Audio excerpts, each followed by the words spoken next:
I noticed the open garage door before my coffee even cooled.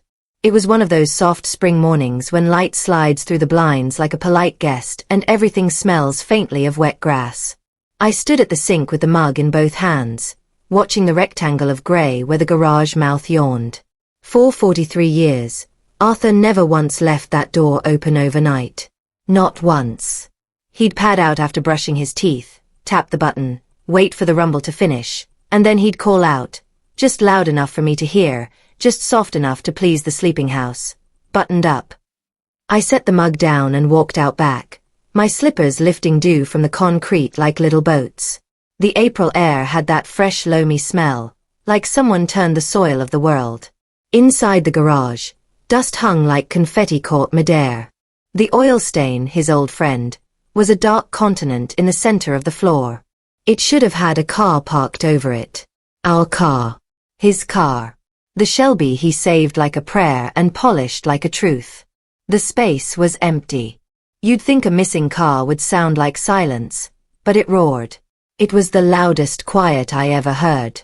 I put my hand on the doorframe, the paint cool and a little rough under my fingers, and I remembered to breathe the way I taught families to breathe in the ICU. Slow in, slower out, like you're folding a sheet with someone you love. Then I walked to the back wall. His pegboard looked like a picture book, silhouettes of wrenches and drivers traced in black marker, each hook holding a tool that knew its place. The red metal toolbox, dented on one corner from 1989 when he dropped it trying not to spill my aunt's blueberry pie, sat shut with the small lock he never used. Beside it, the work journal lay open to a page where his looping neat hand said, "Almost there. Teach Maggie to drive her proper. Road trip next summer." The words were thin and tired, the way his voice got once the chemo started. It is a particular cruelty of this world that handwriting can look exhausted. I smoothed the page with my palm. It smelled like motor oil and that orange soap that never quite leaves your skin. Do you want to know why I didn't cry then? Because the ground hadn't tilted yet. I was still telling myself there was a reason. Arthur's buddy might have come by. Maybe Lucas borrowed it to surprise me, to get the tires rotated like his dad taught him. My brain put on slippers of its own and shuffled toward anything that sounded kind. But denial is a thin blanket. I heard an engine out on Oakwood Drive and turned. A black BMW slid into the driveway, the kind of shine that looks like you could fall through to another world. Lucas climbed out of the driver's seat, shoulders hunched like a boy staying after class, and there she was on the passenger side, folding her sunglasses into a case that probably cost more than my week of groceries. Serena smiled from the mouth outward. I never met a smile that knew better where to stop. "Mom," Lucas said, like he was carrying the word on his teeth. "Where's the car?" I asked. There are questions that are doors and questions that are hammers. That one was both. He didn't meet my eyes. "That's what I need to talk to you about." "Where is it?" I didn't put a question mark on the end. "I sold it," he said, and the morning fell sideways. I heard a drip somewhere, the faucet in the laundry sink, maybe, because sometimes the smallest sounds are the ones that break you. "You what?" "For 15, he blurted, like a child naming his price for a broken toy. 15,000. That's fair, right? For something that old. In my head, numbers started ticking like the monitors in a hospital room. I thought of 20 years of Saturdays, of Arthur's hands blackened and careful, of the way he'd hold a small part up to the light, as if he could see not only the metal but the promise inside it. 15,000 is the kind of number you use for a couch you'll leave when you move. It's not the kind of number you use for a life's careful work. Serena stepped closer then, the soft clack of her heels and applause for herself. "We're going to Paris," she said, like a teacher explaining the obvious to the only student who wasn't paying attention. "My contacts are there. It's important for my business." Lucas wanted to do something nice. "It was just sitting there," Lucas added, and that word, just, landed like a coin on a casket lid. "It was your father's," I said, and heard my voice from down a hallway. "Dad's gone," he answered, and the sentence didn't sound cruel until it tried to comfort me. "You don't even drive." I could have shouted. 43 years in rooms where panic is contagious taught me another way. You anchor yourself to a small thing and deal with the big thing last. I picked up the work journal, closed it gently, and laid it in the exact spot Arthur always liked it. I looked at Lucas. He had his father's mouth, stubborn when scared. I sometimes wish the good parts of us could travel alone. They never do. You should have asked me, I said. Would you have said yes? He asked, and I loved him for wanting to believe there might have been a version of me who would save him from what he'd done. No. Serena touched his sleeve, smooth and possessive. It's done, Maggie, she said. We leave tomorrow. We'll send photos. You learn a lot in a hospital. How to stack towels so the corners line up, how to keep count in a code blue, how to talk to a mother whose boy won't come back. You also learn that grief has a timetable it never shows you. Mine didn't punch the clock that morning. It put on an apron and tied it tight. They returned to the BMW. Serena rolled the window down and told me to take care of myself. Lucas glanced over once, a look like a paper boat headed for a drain. Then they were gone. The quiet rushed back in like the tide.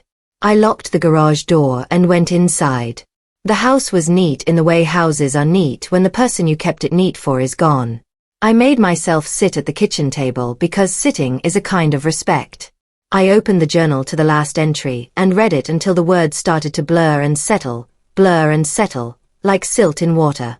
That's how I spent the afternoon. Every so often I'd stand up and wash a dish that was already clean. I'd wipe the counter as if there were crumbs, as if crumbs might be easier to fix than suns. I slept the way widows do, half on the surface of the night, like a leaf that doesn't dare sink. At 4, I gave up and made coffee. At 6:58, the phone rang. Caller ID said unknown, which is how both miracles and trouble prefer to introduce themselves. I let it ring 3 times because 3 is how long it takes to decide you're ready. Mrs. Hayes, a man's voice asked. It was rough in the way voices get after a good cry or a bad decade. My name is Hal Whitaker, from Whitaker Classic Auto. I have your husband's car. There's something he wanted you to know. I gripped the edge of the table, the wood warm from the morning sun. The brass house key on the hook by the stove caught a line of light and flashed. That's how it is when Grace walks in. You don't get a trumpet. You get a glint. Tell me where to go, I said. Come now if you can, he answered. Please. I took the journal. I put on the denim jacket with Arthur's old flannel still living in its sleeves. I paused in the garage long enough to touch the empty shape of air where the car should be, as if a hug can be cast on a shadow and still count. Then I stepped into the morning, the day opening like a door I hadn't noticed before. There are moments when you understand that love's longest job is not staying, it's preparing. As I closed the kitchen door behind me, I heard Arthur's old whisper from memory, the one he gave the house every night, buttoned up. And this time it felt like a promise that might survive the drive across town. Sometimes, I told the quiet room before I left, the only way back is forward. I always thought industrial parks woke up slower than neighborhoods, but that morning the east side felt alert, all concrete and sunlight and the metallic birdsong of shop doors rolling up. Whitaker Classic Auto sat at the end of a long street like a ship at dock, glass front shining, a fence glinting with rows of curved fenders and chrome smiles. A man waited outside the entrance with his hands tucked into the pockets of a button-down shirt. He had gray hair that looked like it had learned every kind of weather, and his eyes were the kind that soften before your name is even spoken. Mrs. Hayes, he called, and the way he said it told me he'd practiced being gentle. I'm Maggie, I said, and found my palm already reaching for his. His grip was firm, warmer than the morning. I'm Hal. Your husband saved my life once. Seems like I've been chasing away to say thank you ever since. The words landed like a folded blanket on a cold chair. I don't know that story, I said. He looked down at the scuffed toe of his boot. Not mine to tell all the way. But I'll tell you this much. 25 years ago, no bank would touch a man with more grease under his nails than collateral. Your husband co-signed a loan when he didn't have to. I paid it all back, every dollar, but some debts get paid in other currencies. His throat tightened. When Lucas brought the Shelby in Wednesday, I recognized her like you recognize your reflection. He said 15,000. I thought it was a trick of the light. The numbers tried to rise in me again, but the room of my chest had already learned not to house them. You have the car? I asked, and heard how small the question sounded. Hal nodded toward a side door. She's inside. There's something else, too. Something Arthur asked me to do if anything ever happened to him. Come on. The service bay was a cathedral in white and steel. The air smelled like new rubber and old stories. 3 cars rested under covers, soft as sleeping dogs. Hal stopped at the last one and lifted the sheet in one smooth motion. There she was, deep burgundy, chrome bright enough to hold the sky. For 20 years I'd seen her in stages, a door on a dolly, a hood propped open like a book, a steering wheel sitting on the workbench like a question. Finished, she looked like an answer. I moved closer until the cool curve of the fender touched my leg through the denim. The leather seat creaked when I slid in, that low sound a body makes when it remembers you. The steering wheel had 2 worn places where Arthur's hands had trained the wood to know him. I put my fingers there and mine were smaller, but the memory fit. Hal leaned on the door frame like a man at a chapel's back pew. 2 years ago, Arthur came by with a favor. He asked me to help install a hidden compartment in the dash. Said if anything happened, I was to show you how to open it. And only you. I looked up at him, then at the old radio in the center stack, the one Arthur sourced from a man 3 states over because the new ones don't have the right face. Funny how love disguises itself as stubbornness until the moment it needs to step forward. Show me, I said. Hal's fingers were careful as a watchmaker's. Here, he said, pressing on the lower right corner of the radio face. It clicked inward. And here, he added, tugging a seam I wouldn't have had the nerve to touch. The face tilted and came away, revealing a dark pocket behind the panel. I didn't look, he said quickly, stepping back like a gentleman turning away from a dressing room door. Arthur told me not to. Said it was for Maggie and for Maggie only. The air in the bay grew very still. I reached in, the space tight enough that my wrist brushed cool metal. My fingertips found paper. I slid out a manila folder first, thick with edges, the way paper gets when it's handled for months. Beneath it lay a sealed envelope with my name on it in the handwriting that could calm a whole afternoon. At the very bottom, a small wooden box the size of a deck of cards, with a brass key inside that might have been waiting its whole life to see the sun. I held the envelope. My thumb knew exactly how much pressure would break the seal and not tear the page. Arthur used to fold our grocery lists this same way, neat enough to be an apology for what we couldn't afford in those early years. I slid the letter out and began to read. Maggie, if you're reading this, I didn't get the chance to explain things the way you deserved. Forgive me. I chose quiet because noise would have made the danger worse. I've been keeping an eye on Serena. She goes by other names. I found 2 husbands before Lucas. I don't have the kind of proof that survives a courtroom yet, but I have the kind that survives a mother's test. I think she's setting us up for the old story. Make the house seem unsafe, make care seem urgent, sell the place, take the money, leave the country with our boy holding the bag. The folder has what I've gathered. The wooden box holds a key. It opens safe deposit box 447 at First Peninsula. That's where I put those stock certificates from '94, the ones I forgot I owned until last month. I looked up their value. It's enough for you to choose quiet. Choose safety. Choose yourself. I told Hal to call you if the car ever left home without you knowing. He's a good man. Trust him. Protect Lucas. He's being played. He won't believe a thing unless he discovers it himself. I wish I had more time. But if love is preparing, then let me love you still. Art. By the end my hands were being held up by the paper. My breath did that hitching thing that starts like a cough and ends like a prayer. I pressed the letter to my chest because sometimes that's the only way to keep words from leaving you. Hal didn't speak. He watched the same way night nurses watch a darkroom, attentive without intruding. I set the letter gently atop the manila folder and opened the wooden box. The brass key inside had a number tag, 447, stamped so deep the metal's edges were softened by it. I put it in my jacket pocket, where it knocked lightly against the house key on my ring. 2 small weights, 2 doors in 2 different neighborhoods of the same life. May I sit a minute? I asked, though I was already sitting in the Shelby, my knees angled, my feet shy of the pedals like a schoolgirl just tall enough to touch the floor. Hal nodded and walked a slow circle toward the office, giving me the kindness of being alone without leaving me. I opened the folder. Photographs slid out. Serena in a white dress on a beach I didn't recognize, one arm looped through a man with silver hair. Another wedding, another man, another smile. Photocopies of marriage certificates, both with the same bride's name, Serena Blake. Newspaper clippings with headlines that made my teeth hurt. Local man's mother loses life savings. Family business sold in suspected fraud. At the back, a page in Arthur's hand with 2 phone numbers and 2 names. Philip Sutton, Phoenix, Walter Green, Tampa.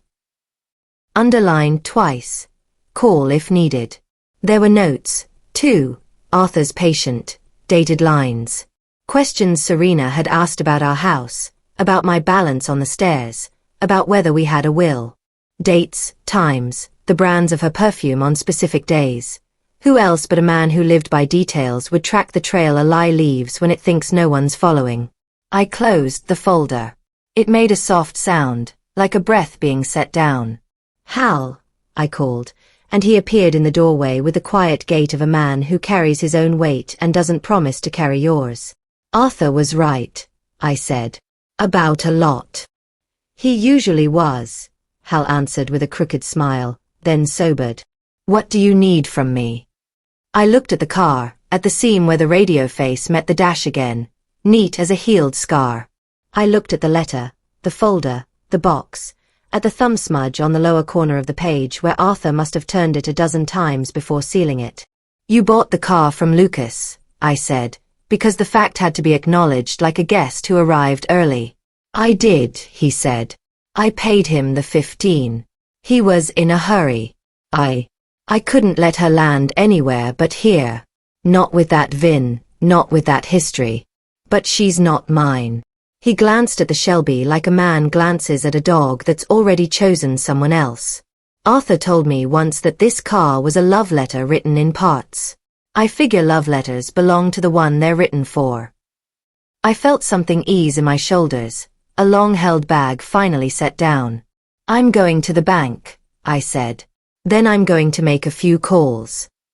Hal nodded, then reached into his shirt pocket and pulled out a key ring with a small, round leather fob. The key to the Shelby lay there, bright as a coin. He didn't hand it to me just yet. He set it on the driver's seat between us, careful, as if keys can bruise. When you're ready, he said. I slid the letter back into its envelope, tucked the folder under my arm, and slipped the wooden box into the inner pocket of my jacket. The brass key there clinked against the house key again, 2 little bells in agreement. I touched the steering wheel at its worn spots one more time, and for a heartbeat I swore I felt the warmth of Arthur's hands come up through the wood like heat stored from a long afternoon. Thank you, Hal, I said, standing, for keeping your promises to a man who kept his. Promises are just directions you give your future, he said. Drive safe. Or, walk safe for now. I laughed, the sound surprising both of us. I left the bay, the Shelby's paint catching me in the glass as I passed. The woman I was, the woman I needed to be, superimposed for a second like a double exposure. Outside, the sunlight had sharpened. I pulled my jacket closer and felt the shape of the small box against my ribs. Not heavy, exactly, but insistent. There are keys that open doors, and there are keys that open days. I turned the one I could reach first, the one on my car, and headed toward First Peninsula, imagining the cool hush of the vault, the clerk's careful hands, the way paper markets time even after time tries to misplace you. On Oakwood Drive, the garage door would still be standing open in my mind. I promised myself, as the stoplight clicked from red to green, that before this was over I'd press the button, hear the rumble, and say the word out loud like a small benediction. Buttoned up. The lobby at First Peninsula always felt a few degrees cooler than the street, the way a church feels when you step in from July heat. Glass and marble, quiet voices, a pen on a chain scratching a signature you could barely hear. I stood in line with my folder tucked to my chest and the small wooden box a warm square against my ribs. The brass key in my pocket made a soft click each time it tapped my house key, like they were whispering to each other, "We're going to open something. We're going to close something." When the manager came to the counter, she had the kind of face people trust with their money. Kind eyes, hair set carefully, a blazer that made a small noise when she moved. "How can we help you today?" she asked, and I heard the plural in a new way. We. As if there was a team on the other side of this counter that could hold a little of what I had been carrying alone. "I need access to a safe deposit box," I said. 447.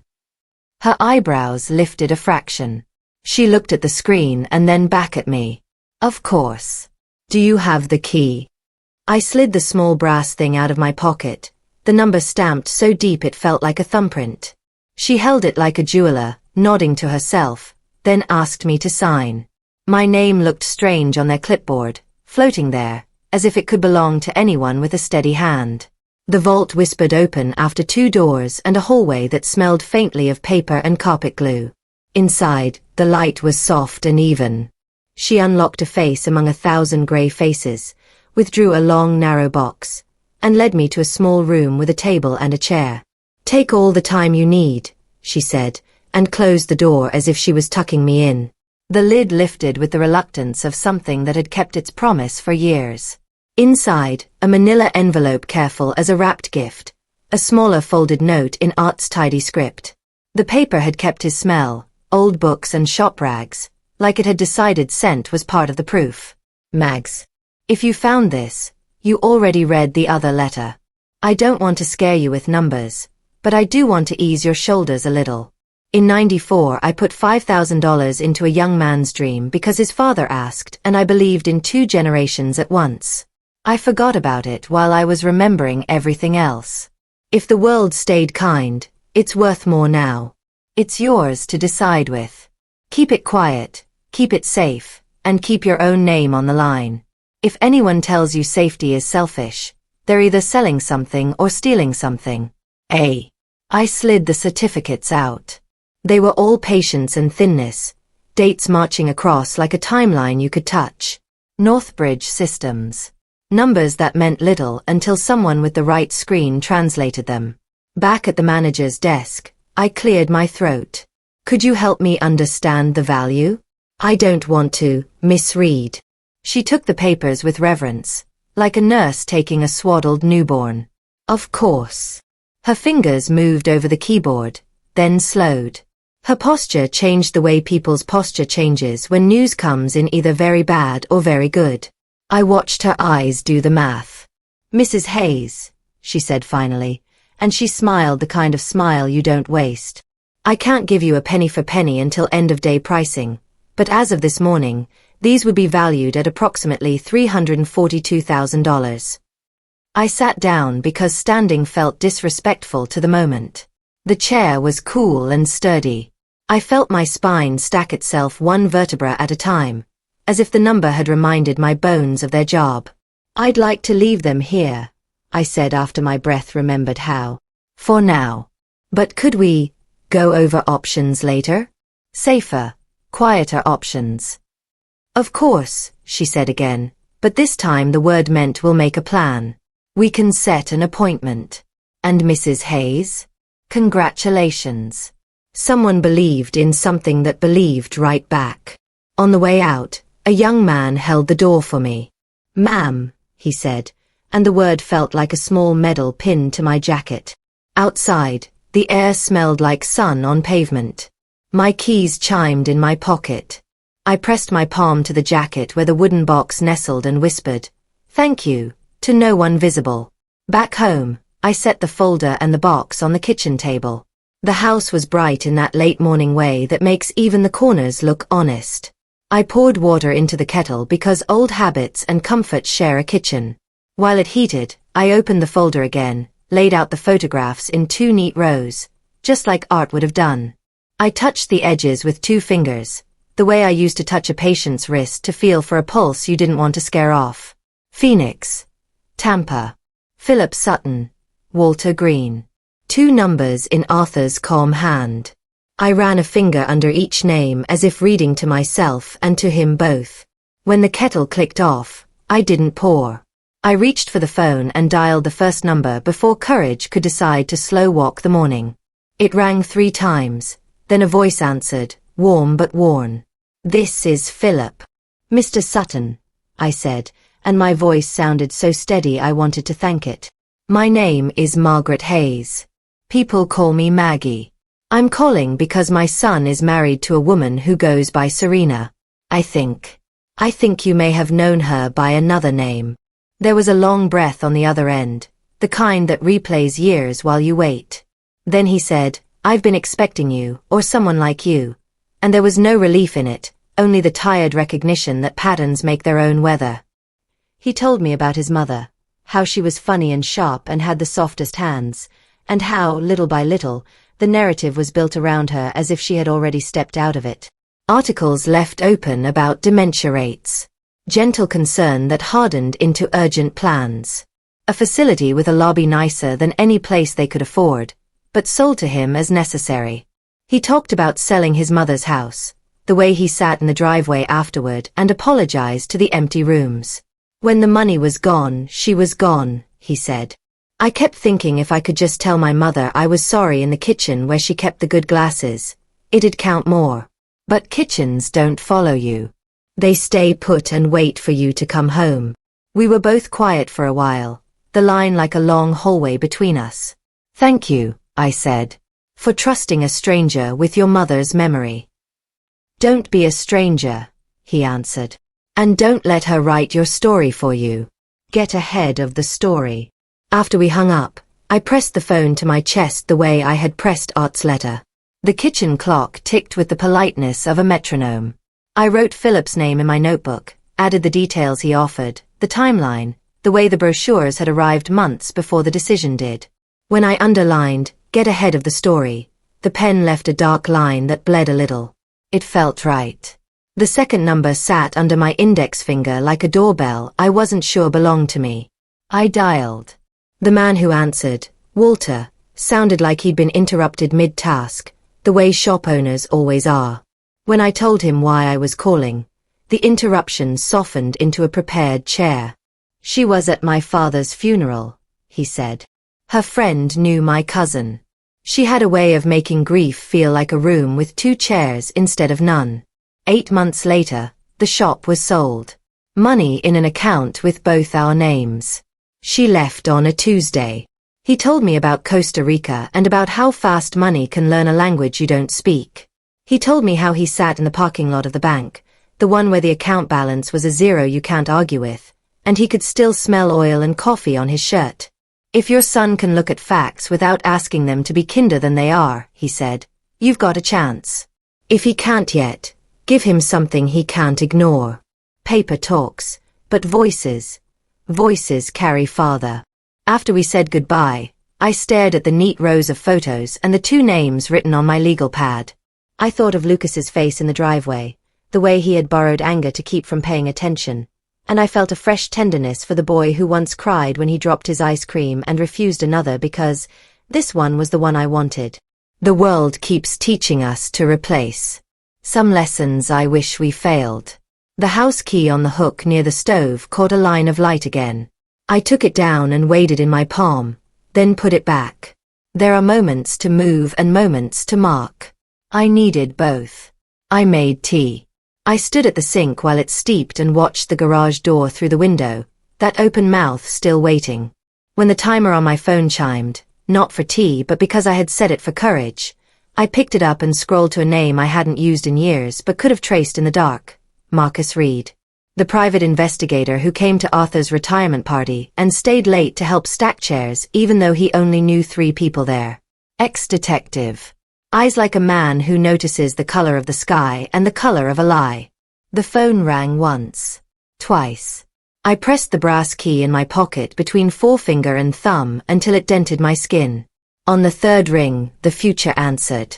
Marcus, I said, and heard how the name fit into my mouth like a tool in the right slot. Maggie, he answered, the surety of it like a hand on a railing. I was hoping you'd call before the weather turned. What weather? I asked, though I already knew.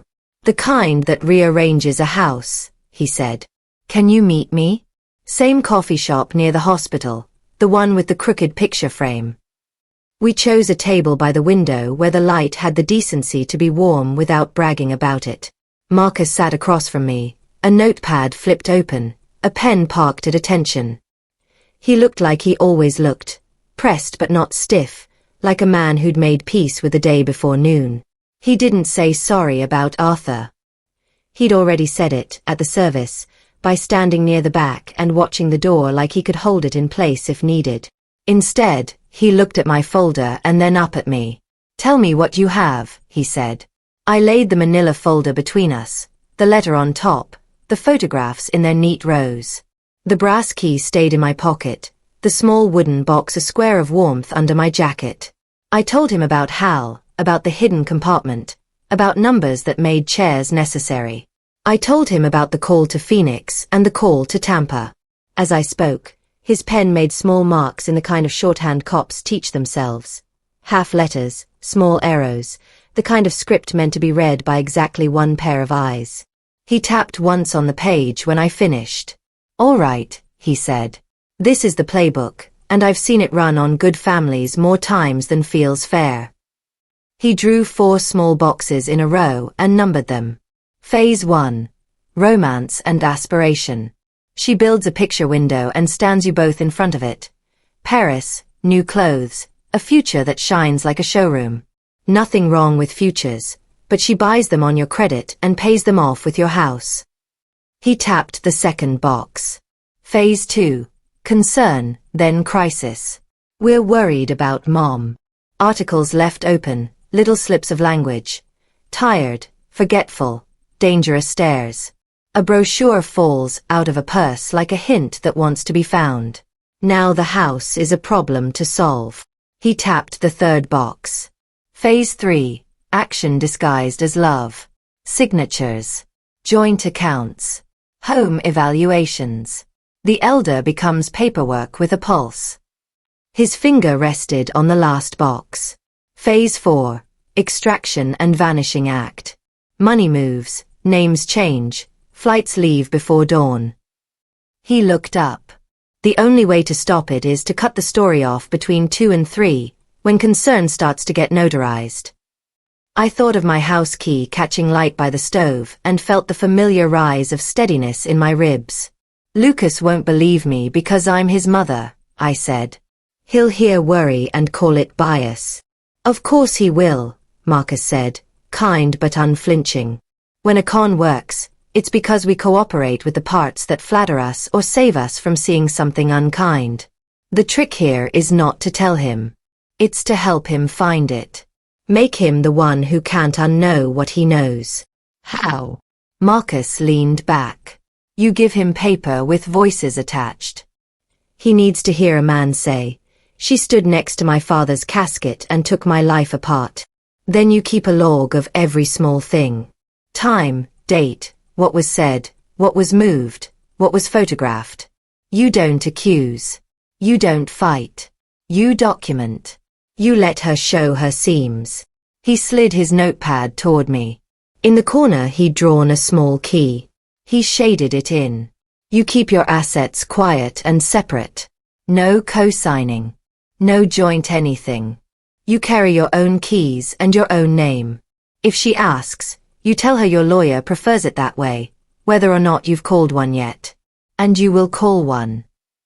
I have something else, I said, and told him about the Shelby's value, about Hal's promise, about the fact that the car had been bought for a price you'd pay for a couch you don't love. He winced at the 15, the way mechanics wince when you tell them you used dish soap in a gas tank. It's not the worst thing I've heard, he said, but it's up there for sentimental crimes. He softened. You were smart to go to Hal.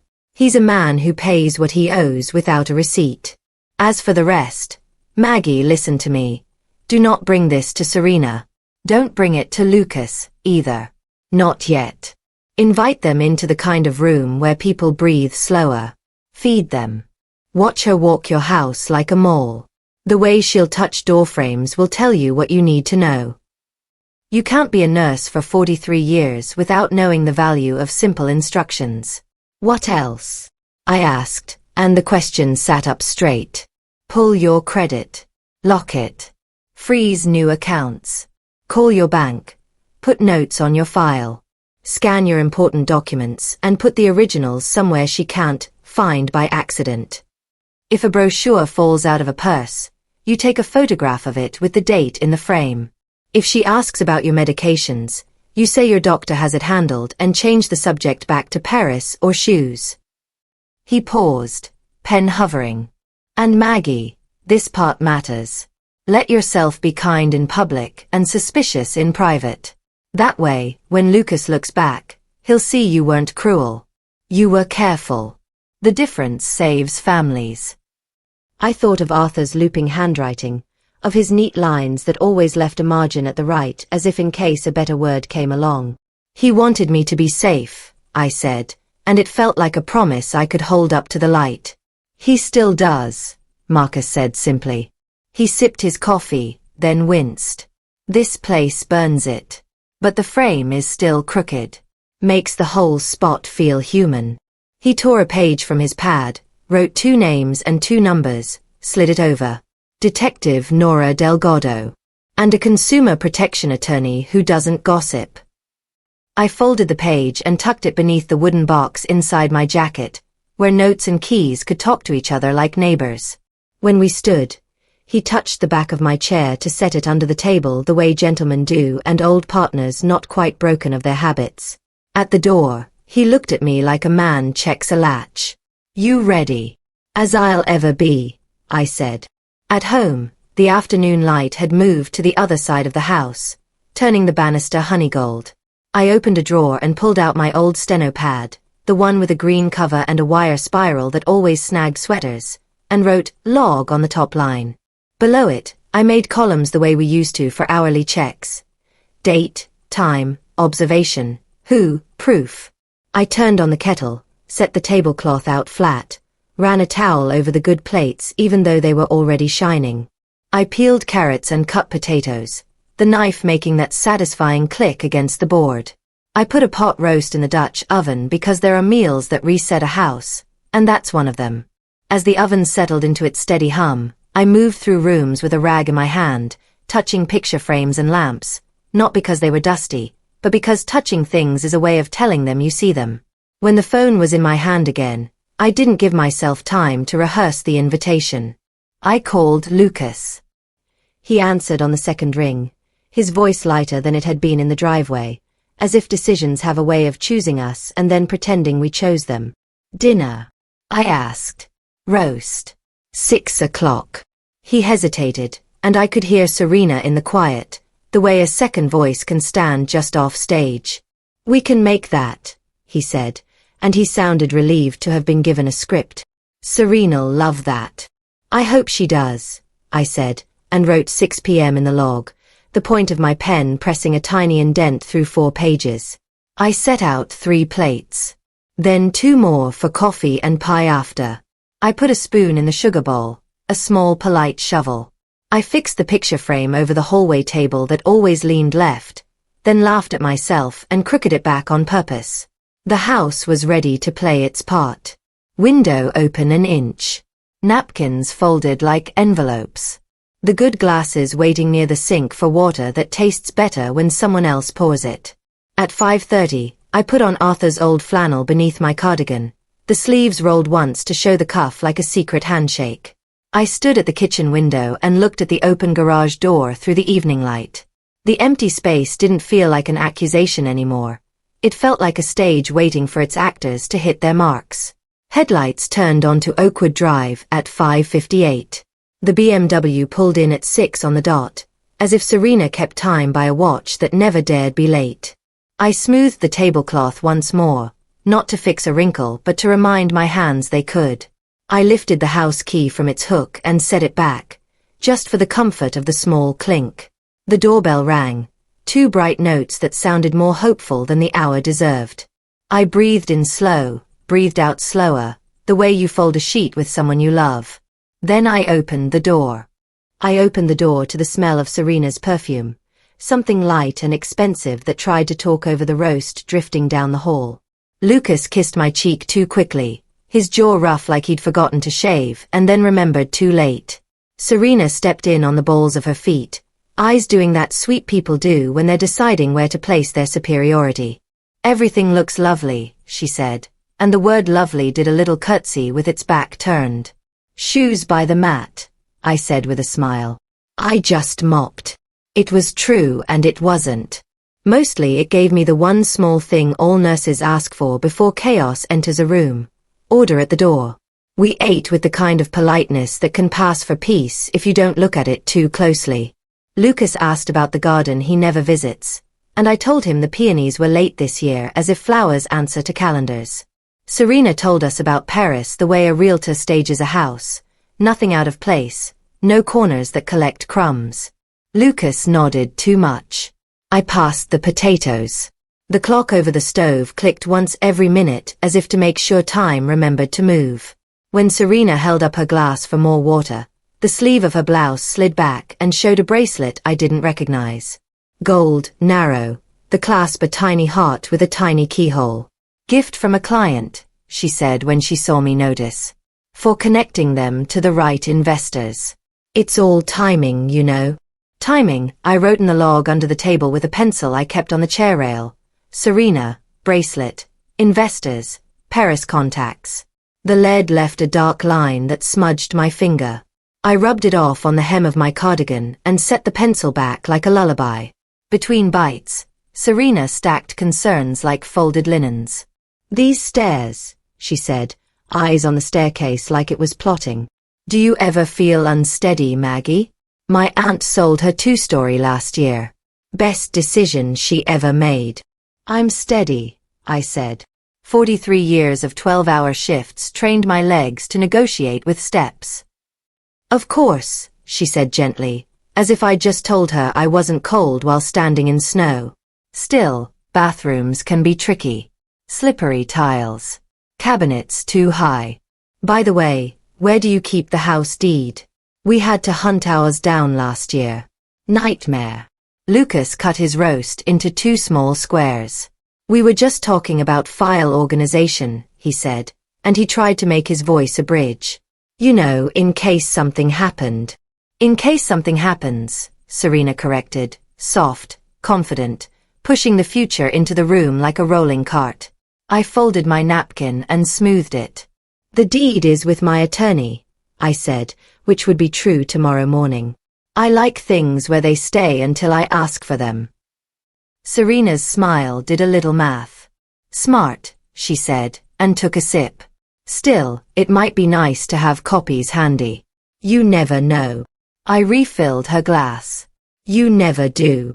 When I brought coffee to the table, she reached for the sugar and a brochure fell out of her tote onto the tablecloth like a clumsy dove. Sunset Ridge Senior Living. The cover was a stock photo of a woman with perfect bangs holding a mug near a window she did not own. Serena made a small surprised sound and laughed. "Oh, how did that get in there?" She lifted it with 2 fingers and set it aside, as if carelessness was cloying perfume you could wave away. "Let me see," I said, and picked it up before she could. I held it at an angle so the light caught the date stamped on the back. Printed, March 12th. I felt the lens of my phone in my pocket like a warm coin. Later, when I washed dishes, I'd take a photograph with the calendar in frame. For now, I noted, brochure fall, Sunset Ridge, March 12th. The pencil made a soft sound against paper. Serena dabbed her mouth. "Maggie, would you mind if I used the restroom?" She glanced toward the front hall, where the stairs start their slow climb. "I always forget. Upstairs?" "Down the hall, last door on the left," I said, and left the smile off the end.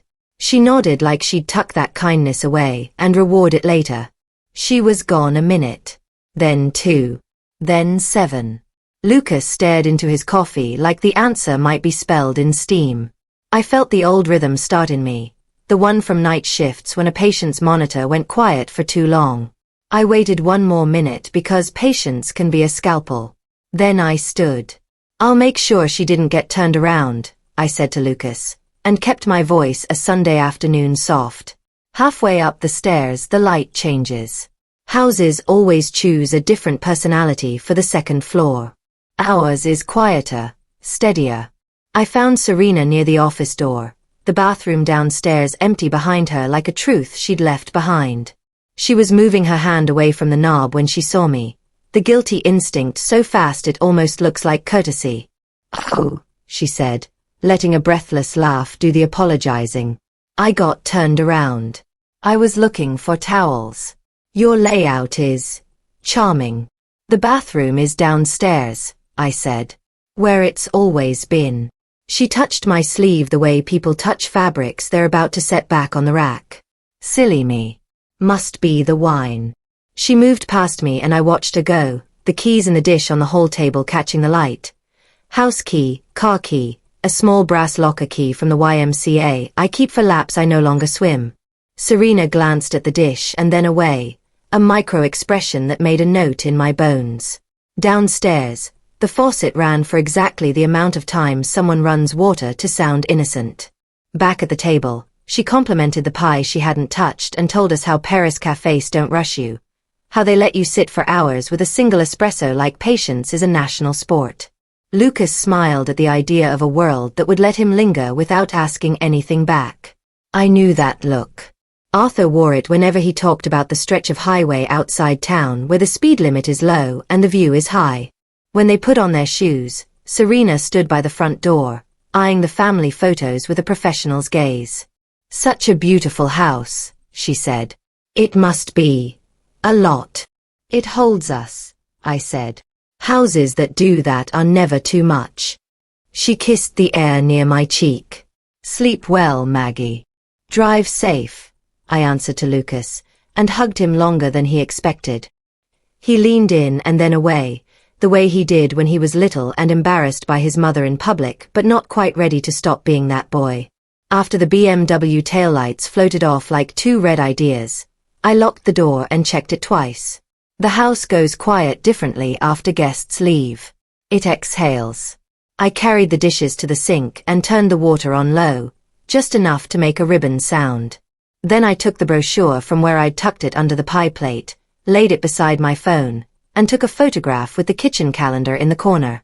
Proof. I took another of the shoes by the mat.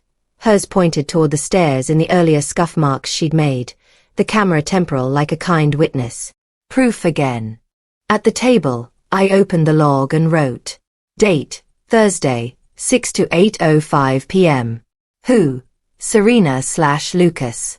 Observations. Bracelet gift from investors. Repeated safety language. Stairs, tubs, cabinets, in case something happens. Asked about deed. Brochure fall, Sunset Ridge, photo taken. Went upstairs near office. Lied about bathroom. Water ran after return. Commented on house size/value.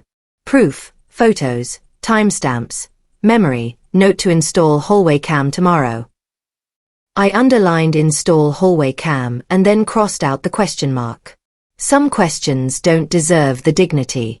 I added, call attorney AM, call Detective Delgado, soft heads up, freeze credit, pull Lucas alone, no Serena. I shut the notebook and ran my hand over the cover the way you smooth a bedsheet for a patient who can't sleep. The roast pan soaked in the sink, the fat making small moons on the surface. I set the timer for a 10-minute scrub and leaned back against the counter. Through the window the garage door yawned still, but the open shape felt less like absence and more like a promise taking a breath. Before bed, I walked to the hall table and picked up my house key. The metal had that faint clean smell only keys carry, a mix of pocket and doorknobs and the polite ghosts of every turn they've made. I put it back on the dish and imagined the map of locks it commands. Front door, side gate, basement. I thought of the brass 447 in my jacket and the leather fob Hal had laid on the Shelby's seat. 3 worlds. 3 locks. 1 set of hands. In the dark, the house clicked and settled the way old bones do in a good chair. I lay down and listened to the distant highway, a soft ocean that visits us by sound alone. When sleep finally came, it didn't come like a collapse. It came like a visitor who knows where the glasses are and pours you water without asking. In the morning, I'd make calls. I'd move what needed moving and anchor what needed anchoring. I'd ask Lucas to come by. Just him, just coffee, and I'd try to place the truth in his hands without breaking it. But that night, I let the quiet do its best work. Secrets had been laid on the table and named. The next step wasn't shouting. It was the smallest turn of a key. Most victories, I whispered to the dark, start with a latch you refuse to leave open. Morning made the house honest again. Sun slipped across the kitchen floor in clean rectangles, and the coffee smelled like something you could stand on.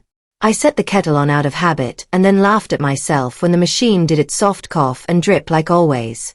The list from last night waited on the table, my steno pad open to where the pencil had left a shine. I put my palm flat over the page, felt the small grit of graphite, and told myself out loud. In order. I started with the bank. A polite woman with a patient voice walked me through freezing new accounts, adding verbal passwords, putting alerts on anything that twitched too much. I gave her a phrase only Arthur and I ever used when we wanted the world to slow down, buttoned up, and she typed it on her end and chuckled without asking what it meant. Then I called the credit bureaus.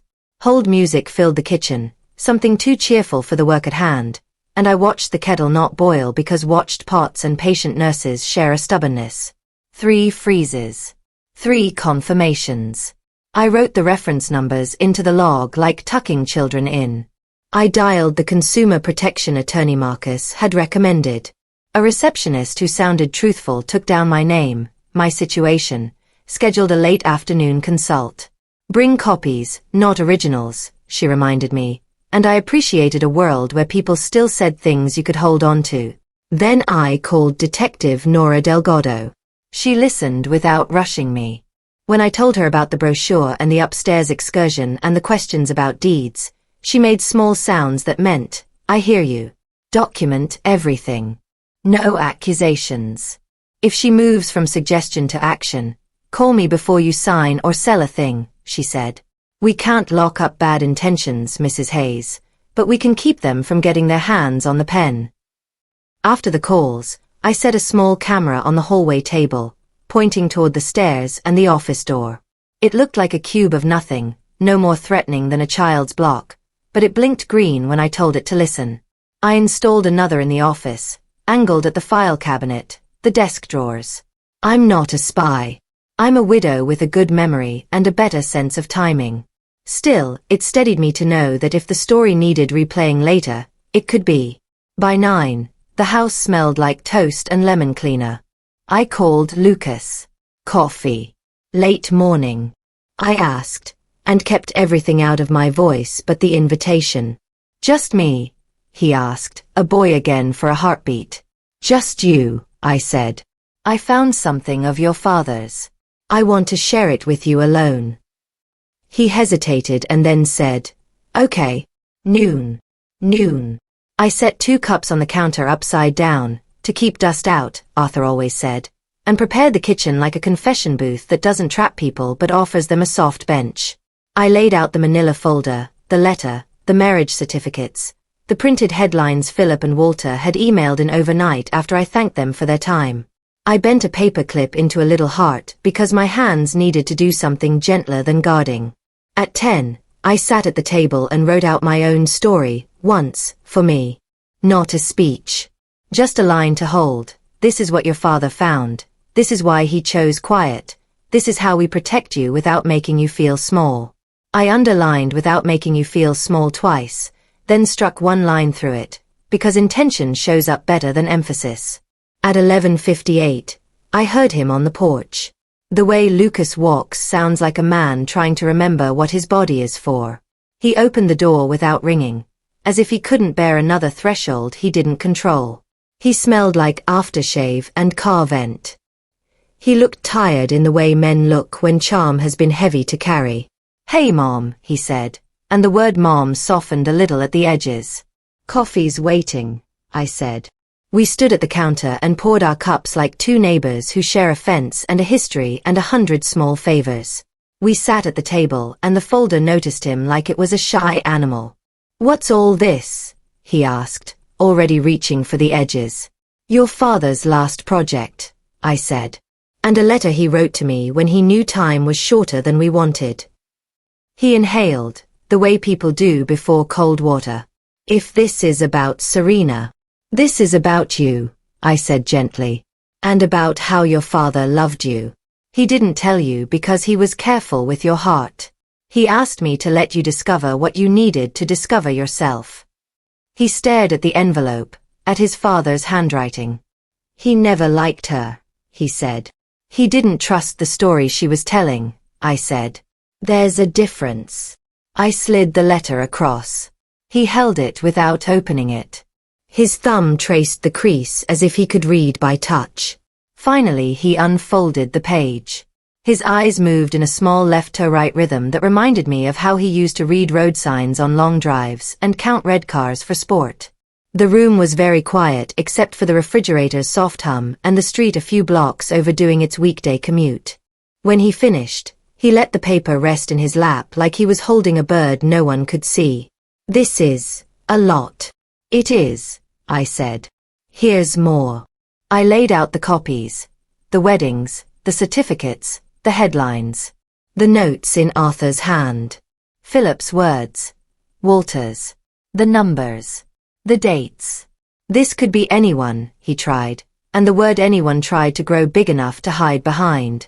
"Call them," I said, sliding the paper with phone numbers toward him. "Ask questions only you can hear the answer to.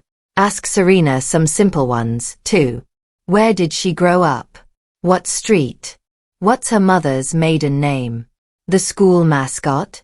People can fake big things for a while. The small domestic trivia. It's like a lock. You either have the key or you don't." He stood up too fast, the chair legs making a sound that startled us both. He paced to the sink and back, then to the picture wall and back. He stopped at the hallway where the house key sat in the dish, glinting like it had an opinion. "You're asking me to spy on my wife," he said, voice hardening like a man armors up when the air gets colder. "I'm asking you to listen," I said. "To her, to them, to yourself. I'm asking you not to sign anything, not to move anything, not to sell anything until you are absolutely sure you know who is telling the truth." He looked at the folder again. His face did the math of pride and love and fear. I've seen men do that math in ICU waiting rooms, in court hallways, on front porches. It always cost them something they didn't want to pay. "She loves me," he said. "I hope the love is strong enough to stand next to facts," I answered. "If it is, it will survive questions. If it isn't, better to know before the ink dries." He pushed his hands through his hair until it stood up like it did when he was 9 and sweating from backyard games. He exhaled through his nose, a bull about to charge or bolt. "I don't have to listen to this," he said, and he meant I can't listen to this yet. "You don't," I said, staying seated because one person standing is enough. "But I hope you will. Not for me. For you. For your father who trusted you to be brave when brave meant looking at something you don't want to see." He took the paper with the phone numbers and crumpled it, then flattened it, then crumpled it again. He shoved it into his pocket the way boys hide candy wrappers. "I need air," he muttered, already moving. "Lucas," I said, and he paused at the threshold like a man checking wind. "Whatever you find, I'm here." He nodded once without turning, a motion so small the door almost swallowed it. Then he left. The house absorbed the closing quietly, no dramatic thud, just a soft catch of latch. I sat there a long time, counting my breaths because it's a way to make time behave. The coffee had gone cold. I drank it anyway. I wrote in the log, "Lucas, noon. Showed letter and documents. Denial. Took numbers. Left. Tone, angry/scared. Next. Wait. It felt like a thin entry for a thick hour, but that's what logs are, bones without the flesh. I washed the 2 cups and turned them upside down again. I wiped the table. I put the folder back in its place and slid the letter into the envelope, pressing the seal gently like a kiss to a forehead. I walked to the garage and stood in the doorway, looking at the empty space the way you look at a plot of dirt before the seeds break it. The air smelled like sawdust and spring. I whispered to the quiet, "Hold him." The afternoon moved in small chores. I changed the sheets on the guest bed just to remind my hands they could make something smooth. I set aside the stack of bills and marked the ones due with a greened, our old code. I put Arthur's flannel back on its hook, patted the pocket where he used to keep peppermints for the boys at church.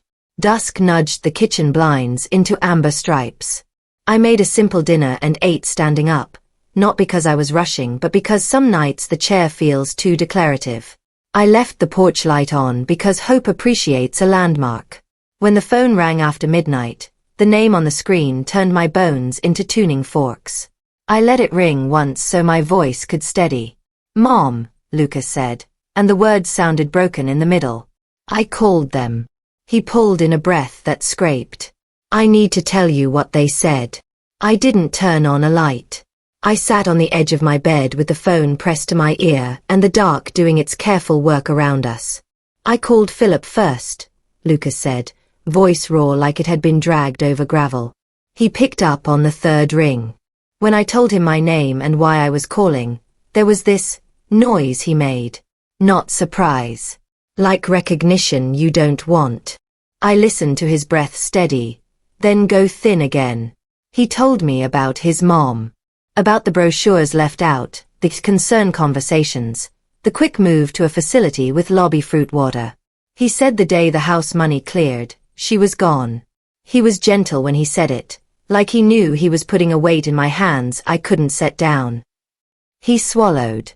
The sound cracked through the line. Then Walter. He didn't even let me finish my sentence. "Where did she say she grew up?" he asked me. I told him. He gave a different answer. "What college? What mascot?" Different again. He told me he followed a trail of transactions to Costa Rica and found nothing but zeros and palm trees. He told me to look for small lies with clean edges. I lay back slowly, the ceiling a soft gray lid. "I'm sorry," I said, the words careful. Sorry never mends. It only sits beside a person while they're mending. I told myself they were bitter, he said. Angry men looking for someone else to blame. I hung up and I was ready. God, I was ready to believe I just talked to 2 sore losers. The silence between us stretched like fabric that might hold. "What did you do?" I asked. "I woke her up," he said. Serena was asleep in that silk thing she wears, the one that makes me think I'm in a hotel even when I'm not. I asked her simple stuff. Where she grew up. Street name. Elementary school mascot. He gave a helpless little laugh that was more air than sound. "Mom, she changed the town. Then she changed it again. The mascot. She said, the Eagles, and then a minute later she said, the Tigers, and told me the school colors included orange, and then later she said it was blue and silver." My hand found the ridge on the duvet cover and followed it like a road. "What did you say?" "I asked her about the bracelet," he said. "The client who gave it to her. I asked for a name. She said, Monica. And then later she said, Michelle. I asked to see the statements for the investor dinners she keeps putting on our calendar and paying for.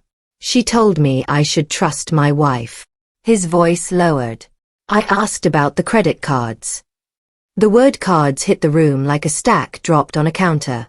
I'd pulled my report on my phone after I talked to Walter. There were accounts I never opened. 3 of them. $32,000 total.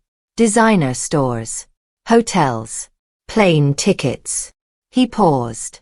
The quiet felt like a room with 1 chair left. I asked her to explain.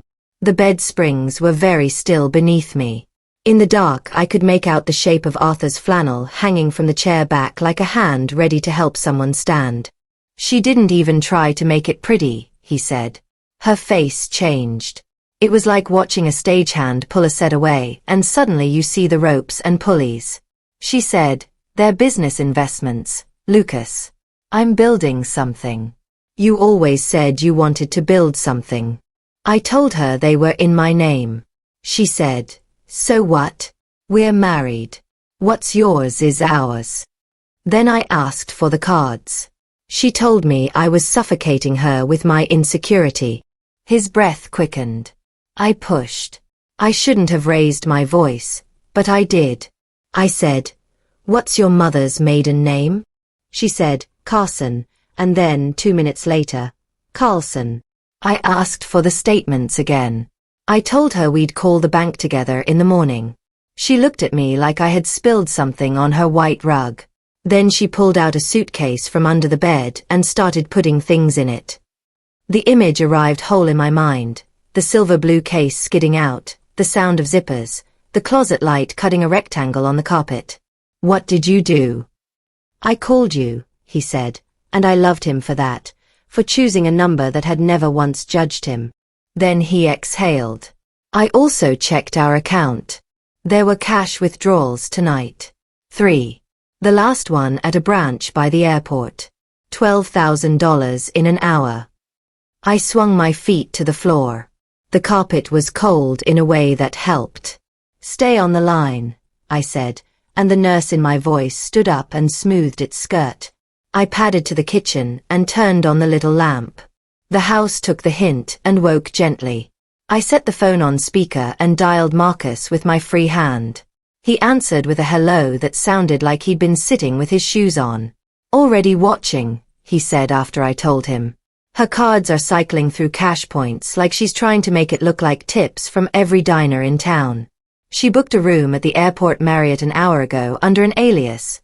Blake, middle initial changed. One-way ticket on the first Mexico City flight.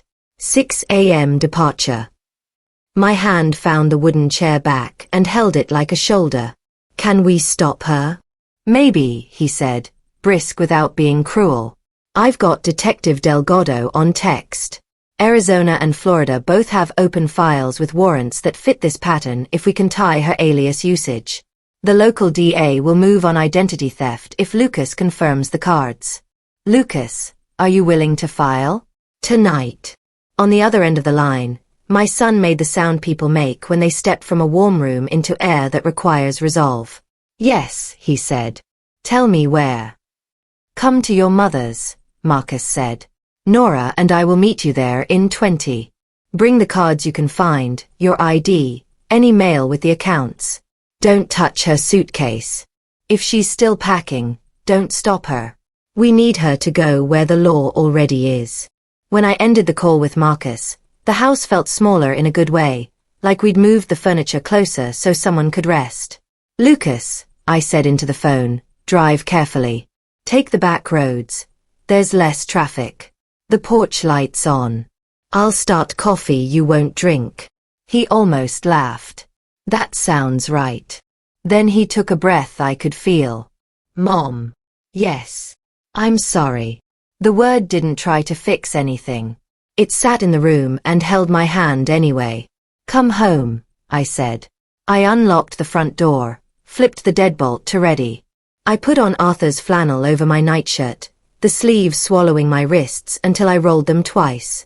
I set out 2 mugs, then 3. The coffee maker began its soft percolating song.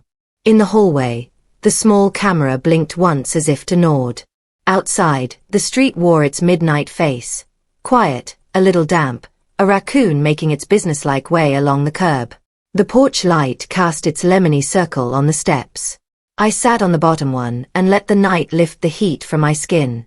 When headlights slowed at the corner, my throat did too. Then the familiar shape of Lucas's car came into the glow and stopped short like a thought that finally caught itself. He came up the walk fast, not running but held together by intention. Up close he looked younger and older at once, the way people do when 2 truths arrive in the same hour. We hugged in the doorway because there was no better threshold than that. In the kitchen, he handed me a stack of envelopes and 3 glossy cards that reflected the light like they were trying to catch a different face. I placed everything on the table next to the folder like a second exhibit. The clock over the stove clicked its 1 a.m. and we both flinched at the sound being so ordinary. A knock, too quick, one patient, brought me to the door. Marcus stood there with Detective Nora Delgado, whose eyes were the color of good ink and whose handshake said I do this because it matters. She set a small recorder on the table and nodded to Lucas with the kind of respect that asks for something back. "Mr. Hayes, I know this is hard," she said. "Tonight we aren't asking you to stop loving anyone. We're asking you to tell the truth as you know it and to give us permission to act on fraud in your name." Lucas looked at me, and I didn't nod or speak. I just kept my face open like a window that invites breeze. He signed. His pen moved slow, but it did not shake. Nora photographed the cards, the statements, the credit report on his phone. Marcus typed without looking at his fingers, the keys whispering hard consonants into the room. By 2, we had a plan that felt like a map you can trust even in fog. Nora radioed ahead for airport coordination. Arizona and Florida flagged the alias. Marcus traced the last cash withdrawal to a machine that still had its camera working. "She's at the Marriott now," he said, glancing at his screen. "If she follows the pattern, she'll head to the terminal around 4:30 to beat the first wave." Lucas rubbed his face and left his hand there. "What do? "We go," Nora said simply. "We let the system be the bad guy. You stand back with your mother. You breathe. You do not speak to her if you can help it. If she speaks to you, you do not step toward her." I went to the coat rack and took my jacket, found the little wooden box in the pocket with the brass key and slipped it deeper. Lucas reached for his own coat and paused at the hall table where the house key lay, steady on its dish. He touched it with one finger and then put his hand flat on the wood like a vow. The night air met us on the porch with a cool, clean cheek. We locked the door together, one turn each without planning it, and I slid the keys into my pocket. The engine of Marcus's car grumbled like a promise. We climbed in, Nora up front, Lucas and I in the back. I took his hand. He let me. As we pulled away, I looked back at the window over the sink. The little lamp glowed the way a nightlight does in a child's room, unnecessary and absolutely required.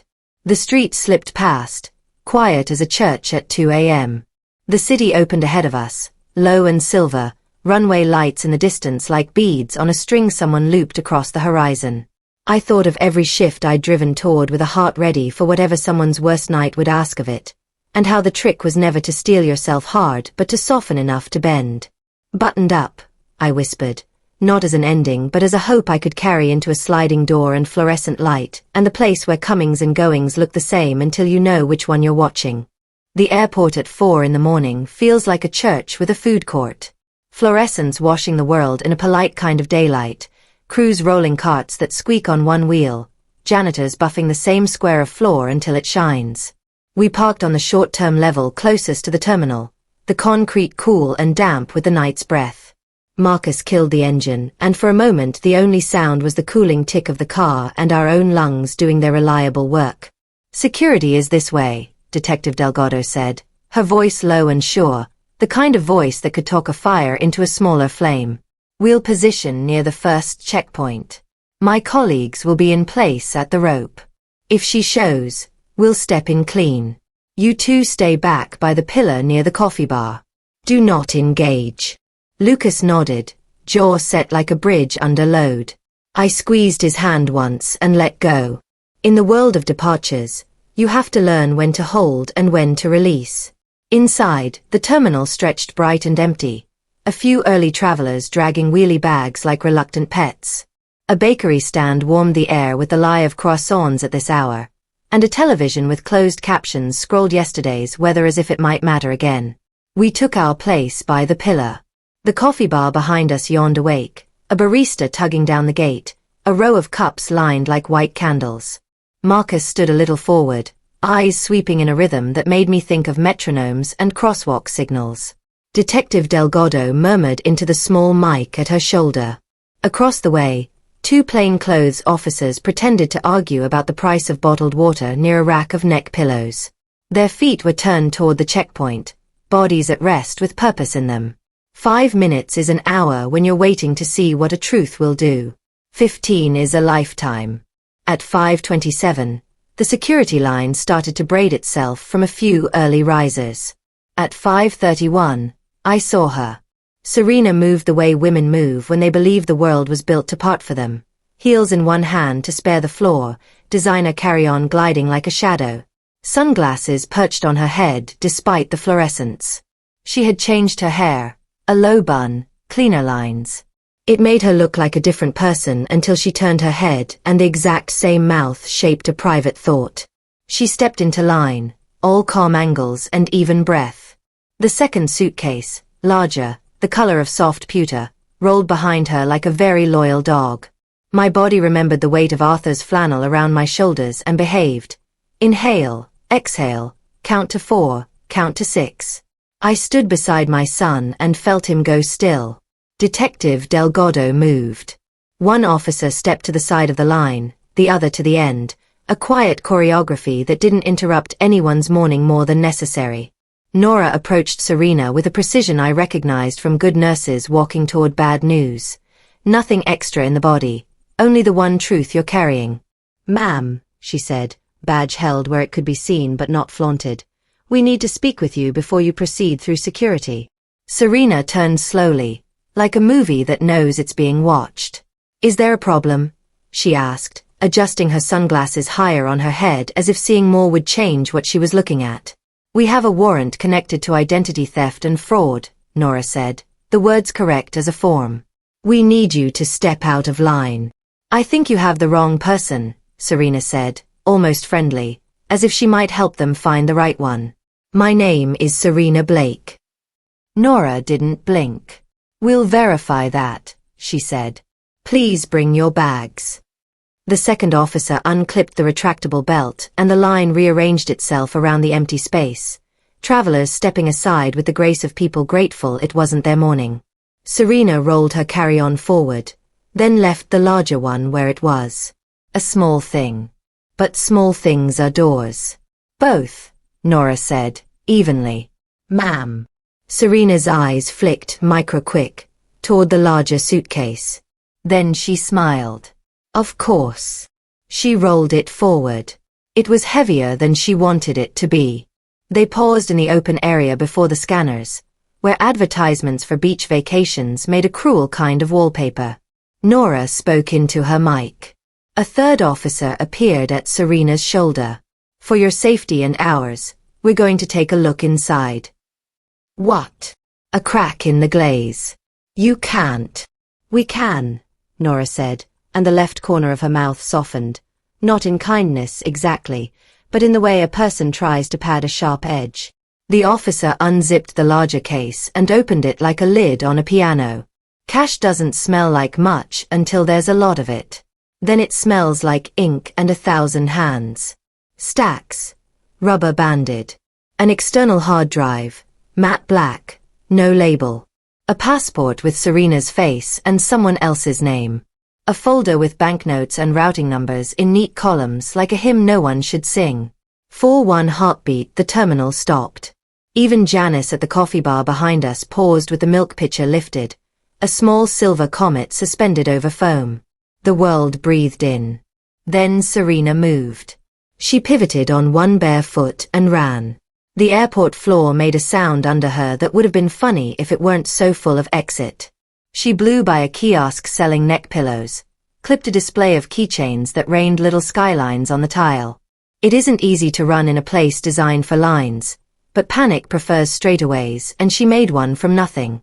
2 security officers caught her at 20 feet with a precision that made me want to send their mothers thank you notes. She twisted like a cat, tried to leave skin behind to keep going. They didn't hurt her. They didn't let go. Nora walked up, calm as weather. "Linda Marsh," she said softly, because sometimes names need to be said in their right order. "You are under arrest." "I don't know who that is," Serena gasped, and the sentence tripped on itself. My name is Serena, Nora finished, kind enough not to smile. We'll discuss it downtown. They cuffed her right there, stainless steel replacing bracelets. Phones appeared because they always do. Someone whispered, "Oh my God," and someone else said, "Sure." Serena's eyes lifted then, scanning the airport like a woman searching for a mirror she trusts. They found Lucas. His face was gray with the effort of being present and not crumbling. She stopped fighting. She went very still. "You," she said, and the word curved like a tip of a knife. The officers held her, not harsh, only firm. Her voice didn't rise in volume, but it grew teeth. "You did this. You are pathetic. You were always convenient." Lucas flinched as if the sound had weight. I stepped a half step in front of him without thinking, not shielding.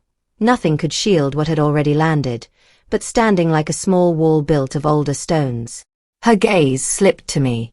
"And you," she said, a strange relief in her tone like truth was a finally comfortable chair. "Old woman. This was mine. Do you understand? 3 years of work. You were supposed to make it easy." Nora touched Serena's elbow lightly, a nurse again. "We're done," she said. They began to move. Serena tossed her head to wrestle a last glance. She looked small. Mean things often do when they're measured properly. "You'll be alone," she said to Lucas, throwing the last rock she had. "No one will want you when they see what you are." Lucas's mouth trembled and then steadied, the way bridges do in wind. "That's not how love works," he said quietly, and I don't know if she heard him. I did. I tucked the sentence into my pocket like a house key. They walked her toward a door marked with symbols that live behind all airports. Staff only, authorized personnel, exit with permission. Her bags remained with the officer and an evidence tech who had appeared with a cart and a practiced tenderness. Marcus exhaled a breath that had been holding its breath and squeezed my shoulder once before stepping aside to take a call. Behind me, the coffee machine hissed and then settled. A few people in line glanced away like they had seen too much. A child asked her father if the lady was in trouble. He said, "The grown-ups are figuring it out." Nora returned after a few minutes, her face composed by a lifetime of doing this before breakfast. "They'll book her downtown," she said. "The other jurisdictions are coordinating. Mr. Hayes, your statements and the credit documentation will help secure the charges here. I'll be in touch." Lucas nodded, eyes bright but not spilling. "Thank you," he said, and he meant it in 3 different directions at once. The terminal resumed its morning. Someone laughed at a text, a suitcase zipper snagged and unsnagged. A gate agent's voice reminded passengers to have IDs ready. The world kept being itself, the way it loves to do in the middle of everything. We walked back toward the doors, the whole airport sliding behind us like a stage set. Outside, the pre-dawn had softened into early day, a pale blue that makes even strip mall roofs look handsome. Marcus's car sat where we'd left it, faithful and unromantic. We climbed in and for a minute no one spoke. Lucas looked at his hands. They were steady. "I thought," he said, "that when I saw it happen I'd break. I didn't. He searched for a word that wouldn't show off. "I just stood there." "Standing is a skill," I said. "It counts." He shook his head once, like clearing a windshield. "What happens now?" "Now we tell the truth as long as it takes," Marcus said, turning the key. "Now we let paperwork do the heavy lifting. And now you go home with your mother and sleep for an hour." "Sleep," Lucas repeated, like a foreign word he remembered the shape of. He leaned back and closed his eyes for a moment. The corners of his mouth fell into a piece I hadn't seen in months. He opened them again and looked at me. Can I stay with you? Just for a little while." "For as long as you need," I said, and the car filled with a quiet that wasn't empty at all. We drove home the way you drive after night shifts and long days. Slower, noticing lights you don't usually notice. On Oakwood Drive, the house waited with its porch light still on. We climbed the steps together. Before I put the key in the lock, Lucas reached out and touched the door with his fingers spread, like he was taking the temperature of a beloved forehead. "Buttoned up?" he asked, half a smile cracking through his tired. "Buttoned up," I said, and turned the key. The latch slid clean. The house let us in, not like a hero returning, not like a criminal absolved, but like what we were. Two people still learning how to stand in the middle of a life that was willing to keep going. In the kitchen, the lamp by the sink was still on, a small lighthouse doing its only job. I set my keys in the dish.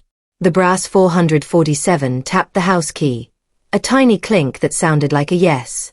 Lucas sank into a chair and covered his face for a moment with both hands. When he dropped them, he looked thinner and truer, the way metal does after you scrub it down to itself. "Mom," he said, voice scraped but clear, "I don't know what to do first." "Eat a piece of toast," I said, because there are mornings when the first right thing is always small. "Then we'll call Marcus. Then we'll tell the truth again." He nodded. The toaster ticked, then popped. Outside, somewhere down the block, a dog barked twice at nothing and then seemed pleased by the answer. The house smelled like coffee and the last of the night.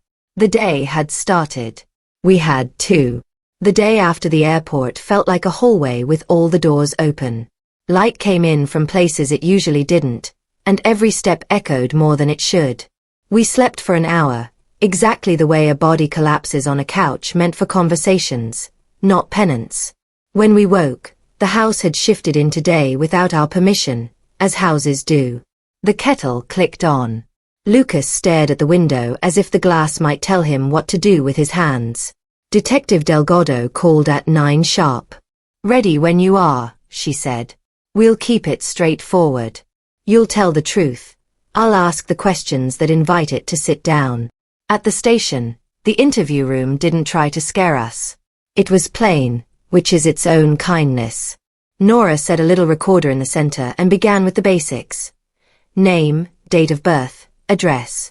Then she asked about the cards, the statements, the conversations that had turned vocabulary, mascot, maiden name, into forensic tools. Lucas spoke slowly, careful not to decorate. When he stumbled, Nora let the silence be a chair, not a trap.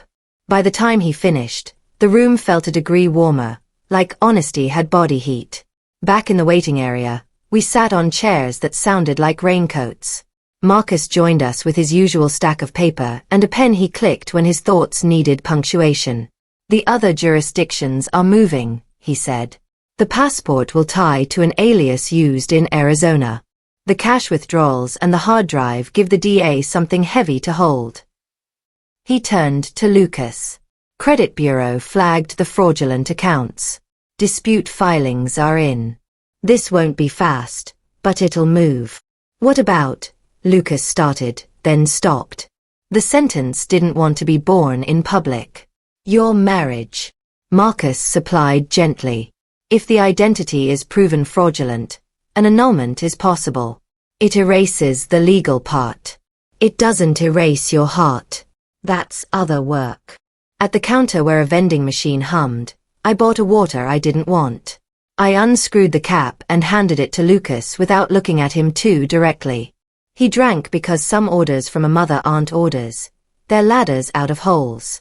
On the drive home, he was quiet in the way men are when silence is the only thing that fits. At a red light, he said, "I can't believe I sold his car." It wasn't a question. It wasn't even a confession. It was a stone he was willing to carry out loud. I didn't try to lift it.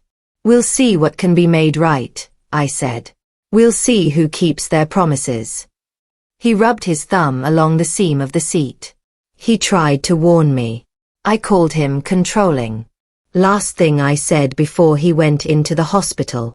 The light turned green. We didn't move. The person behind us tapped their horn, and we both laughed a little because the world has such terrible timing. At home, we made a plan as small as it needed to be.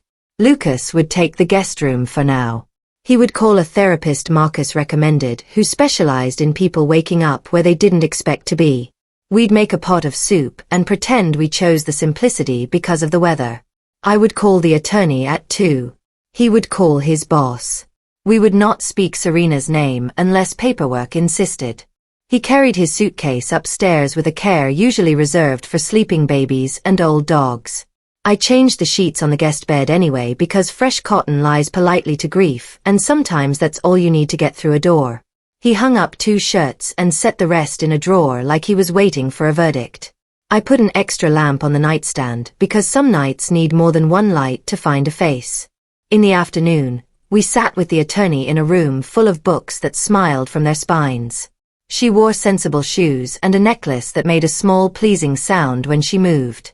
She drew us a map in neat lines: fraud claims, annulment filings, a restraining order timed to the day Serena, no, Lauren, would try to call from a different number with a new voice. She will try to rewrite the story, the attorney said. We will let the court keep the pen. Lucas nodded. I watched his hands and saw a tremor settle into steadiness. That's the thing about maps. Even when the road is hard, you stop feeling lost. Days began to layer themselves like thin blankets. Morning coffee. Calls with detectives, with banks, with people whose titles contained the word specialist. Lucas cooked once, an omelette that leaked in the middle like honesty and still tasted good. He took long walks in the evening and came back with the same quiet as dusk. Twice a week, he sat in a chair across from a woman who asked good questions and didn't let him dodge. He came home with eyes swollen in the dignified way and a stack of handouts with diagrams about nervous systems and betrayal. He left them on the coffee table as if the paper might read itself into the fibers of the house. I puttered in the garden. I called the bank manager and set the accounts into places where they could rest without being stolen. I made a small donation to the caregiver support group where I'd sent families for years, not because it would help us directly but because help likes to be contagious. I wrote thank you cards with my good pen, the one Arthur bought me for our 30th anniversary, and addressed them to people who had stood between us and harm. Detective Delgado, who called with updates even when the update was, "We're still working it." Marcus, who answered texts with answers and jokes in equal measure. The bank manager who said congratulations again like it was still true. Some nights, guilt pressed itself into the house like fog and we moved slower because of it. Lucas apologized so many times the word started to lose its shape and I had to take it from his mouth and set it on the shelf. We'll use that when it's useful, I told him. Not as wallpaper. When he couldn't sleep, we sat at the kitchen table and he told me stories about the good parts of Serena I hadn't seen. The way she chose wine at a picnic, the song she played in the car on a drive that felt like a promise. I listened without making a purse out of my face. It matters to mourn what wasn't a lie. A week after the arrest, a letter came from the DA's office explaining the charges in language that tried to be kind. It listed numbers and case files and 3 states as if cruelty could be captured on a spreadsheet. At the bottom, in a note that must have been copied and pasted 1,000 times, it thanked us for our patience. I set it beneath the folder Arthur started and rubbed the paper with my thumb until it warmed. The annulment papers moved like snowmelt, steady, cool, with a current you can't see until it's already carried something away. When the judge's stamp arrived weeks later, the page felt heavier for the ink. Lucas read the language twice, then a third time, as if repetition could convince the part of him that still wanted to make vows mean more than the person saying them. It doesn't undo it, he said, not looking up. But it helps. He folded the paper once, then unfolded it and handed it to me like a communion wafer. I slid it into a plastic sleeve and put it with the others. We were building a different kind of album. One evening, about a month out, I found him in the garage. He was sitting on Arthur's old rolling stool, elbows on knees, holding the work journal like a psalm. The light was soft in there, the kind that forgives dust for being honest. He didn't notice me at first. He was reading with his lips pressed together, not tight, just thoughtful. What page? I asked from the doorway, careful not to startle him the way you're careful not to wake someone who finally found sleep. He cleared his throat. This one, he said and read. Taught Luke to change the oil today. He listened like a man twice his age. Hands small, careful. Pride is a warm thing if you hold it right. He blinked. I barely remember that day. He wrote it down like it was a holiday. It was, I said, stepping closer. I pointed to a smear near the margin. That's from a strawberry popsicle. You came in hot and sticky, and Arthur told you if your hands were clean enough for popsicles, they were clean enough for a wrench. Lucas smiled, the kind that climbs slowly onto a face and sits down. Then the smile collapsed under a wave, and he put the journal on his lap and covered his eyes with his hands. His shoulders shook once, twice, then stilled. I stood behind him and put my palm lightly on the back of his neck the way I used to when fevers broke.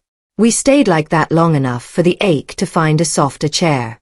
When he looked up, his face was red in a good way, like a man who had run to catch a bus and made it. I wish the car was here, he said. I wish I could fix what I broke with my hands. You're fixing what you can, I said. The rest sometimes comes back to you if you leave the light on. He nodded. He wiped his nose with the cuff of his sleeve and laughed at himself for it. He wrote so much, he said, thumbing the pages. All these notes. It's like a translation from a language I almost forgot I speak. Keep reading, I said. He was talking to you. We sat in the garage until the light learned Knight's grammar. The empty space where the Shelby should have been didn't hum with accusation anymore. It felt like a stage between scenes. Lucas ran his finger along the pegboard outlines of the wrenches, naming sizes like a rosary. 1/2 inch, 9/16, 5/8. He put the journal back on the bench exactly where Arthur liked it, a habit returning to a hand without being asked. Inside, I made tea. He washed the 2 cups and set them upside down to dry. We turned off lights in the kind of order that brings breathing down to a warm, even line. At the stairs, he paused and looked back toward the garage. Not to check a lock, but to tell the room thank you in case it needed to hear it. As I put my hand on the bedroom doorknob, the phone rang. Unknown number. The sound threaded the house like a string tugged gently. I picked up, ready for a robocall or a wrong number or quiet. Maggie, a voice said, and the shape of my name told me who it was before the vowels finished. It's Hal. I leaned my shoulder against the wall and let my bones take a turn at holding me up. Hal, I said. You've got good timing. I've got something else, he said, and I could hear the smile in it, wide and a little shy. If you're up for a Saturday morning visit, I'd like to bring you something that belongs at your address. He paused, and a low, familiar engine note rolled through the line, like a memory tuning itself. She's ready to come home if you are. Saturday came in slow and blue, the kind of morning that lets the world gather itself before asking anything of you. I was at the sink with my hands around a mug I wasn't drinking when I heard it. Low, warm, a rumble that lived somewhere between a heartbeat and a hymn. The sound reached the house a second before the car did, turning the air inside me into something that stood up straighter. Mom. Lucas called from the stairs, his voice already smiling. We both moved toward the front door like people following a smell they recognize from childhood. Out in the driveway, the Shelby sat under the soft light like she'd stepped out of a photograph and decided to keep her color. Burgundy paint deep as a secret, chrome catching the morning like a handful of coins. Hal Whitaker climbed out from behind the wheel with the careful ease of a man returning a borrowed suit, hatless, hair mussed by whatever the road says to men who listen. I figured she knows the way, he said, patting the roof once, a gentleman's courtesy. But I didn't want her coming home without an escort. I stood on the porch with the rail under my palm and let my eyes do the work first. The curve of the fender. The line of the hood. The small, honest scuff on the driver's threshold where boots had taught it the lesson of years. Lucas stopped beside me and made a sound I'd been waiting months to hear. Quiet, reverent, half laugh, half breath. Hal, I said, and it came out like gratitude wearing a man's name. You didn't have to. Sure I did, he said, and his smile folded at the corners the way kindness does when it's been used properly. Arthur co-signed the first loan anyone ever let me touch. 25 years later, and I still don't walk into my own office without thinking his name. Debt like that doesn't get paid with dollars. It gets paid by putting things where they belong. He reached into the car and lifted the key ring off the seat, not toward me, but up into the light between us, letting the leather fob swing and settle as if to say this is a ceremony and we should treat it like one. Then he set the keys on the hood, not transferring anything yet, just letting the morning get a good look. Before we do the formal part, he said, glancing at Lucas, let me say something to the boy who thinks he broke what can't be mended. Lucas stood a little taller, which is what guilt makes you do when you want to be shorter. Hal stepped closer, not closing the space, only meeting it. I've bought cars that mattered and cars that didn't. This one always mattered. Your father told me so every time I ran into him at a show. He'd pull out his phone like a proud grandfather and show me pictures of the latest piece he'd sanded back to truth. He didn't call it his car. Hal nodded toward the house. He called it his family's. That's an important difference. Means he built it with more than bolts. Means when it comes back, it does more than shine. Lucas's mouth worked around words that couldn't decide whether to stand in line. I sold it for a plane ride, he said, softer than the driveway deserved. I'd unring that bell if I could. Bells aren't for unringing, Hal said. They're for calling folks home. He picked up the keys and held them out, not like a salesman, not like a judge, but like a man handing over a folded flag. I took them with both hands because some objects insist on manners. The metal felt the same temperature as my skin, like it had already decided we belonged to each other. Let's get her inside, Hal said, practical closing the liturgy, where the floor remembers her weight. We opened the garage door together, the motor giving that same old honest groan. Sun slid in and laid itself across the oil stain Arthur, and the car had made with time, a dark map waiting for a returning country. Hal backed the Shelby in slow, the engine a purr that made the tools on the pegboard hold their tongues. When the tires settled exactly where they always had, the room changed. Not louder. Truer. Like a face finding its glasses. The smell came next. Leather, oil, a little sweetness from the cleaner Arthur used because he claimed it smelled like Saturday. My eyes stung the way eyes do when the past stands next to the present without any intention of moving away. Hal turned the engine off, and the quiet that followed was a kind of applause. He got out and stood beside the car with his hands in his pockets like a man who knows when to keep pockets. She's yours, he said simply. Always was. I moved closer and put my palm on the hood. Cool, smooth. The paint so well laid you could almost forget it was paint and not a burgundy sky trapped under clear coat. Lucas came up on the other side, fingers hovering and then settling like he'd asked permission and heard yes. We looked at each other over the car's spine and grinned like a secret had been kept on our behalf and finally told. You paid 15, I said to Hal, because accounting is its own kind of love. Let me. He shook his head. Maggie, we both know I didn't pay. I babysat. Besides, he said, softer, a man who gets to pay back a part of his life doesn't present an invoice. He shows up with the thing that matters and says thank you. I put my hand on his arm and squeezed once. He cleared his throat like he wasn't going to get sentimental and then immediately failed at that. He walked us around the car, pointing out the things only a man who loves machines points out.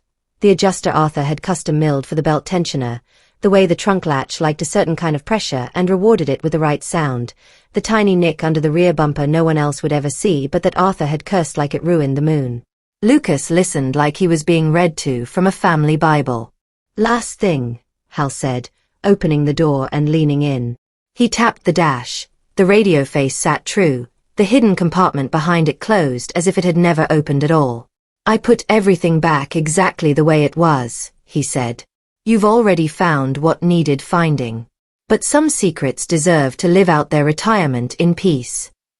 Thank you, I said. The words didn't seem like enough, so I added, for honoring a man's precaution without making a show of it. He nodded. Arthur didn't do shows. He did work.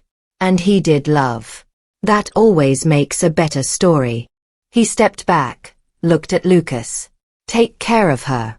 And let her take care of you. I will, Lucas said, and the promise landed where it needed to. We walked Hal to his truck. On the way he told us the long version of that old loan, How he'd stood in a bank with his hat in his hands and a hope he couldn't have fit in his pocket. How Arthur had listened, asked exactly 3 questions, and then signed his name like the pen was a bridge. People like that make it easier to be the kind of man you hoped you were, he said. I aim to keep earning the chance he gave me. At the curb, he looked back at the house, at the open garage, at the stripe of sun across the floor, and raised 2 fingers in a half salute. You know where to find me, he said. The truck started, old and content. He drove away like a man who trusts a story to continue without needing to narrate it. Inside the garage, we stood with the Shelby between us the way families stand with kitchen tables. Lucas ran a hand along the roofline, then reached for the handle and slid into the passenger seat like it might change its mind if he moved too fast. I took the driver's side. Only to sit, I told myself. Only to feel the leather remember. The steering wheel had those 2 polished places where Arthur's hands had worn the wood honest. I set my fingers there and felt the warm throb of my own pulse answer back. Lucas looked at the workbench and then at me. The journal. I reached for it, old green cover, wire spiral, the first page soft at the edges from being loved. I flipped to the one Arthur had marked with a paperclip that had gone a little silver with age. In his neat hand, teaching Maggie and Luke, start with the oil. Check first every time. Before you drive her, know she's ready. Start with the oil, I read aloud, and the sentence turned the room into a classroom where the teacher already loves the students. Lucas smiled. That sounds like him. It is him, I said. We didn't start the engine. Not yet.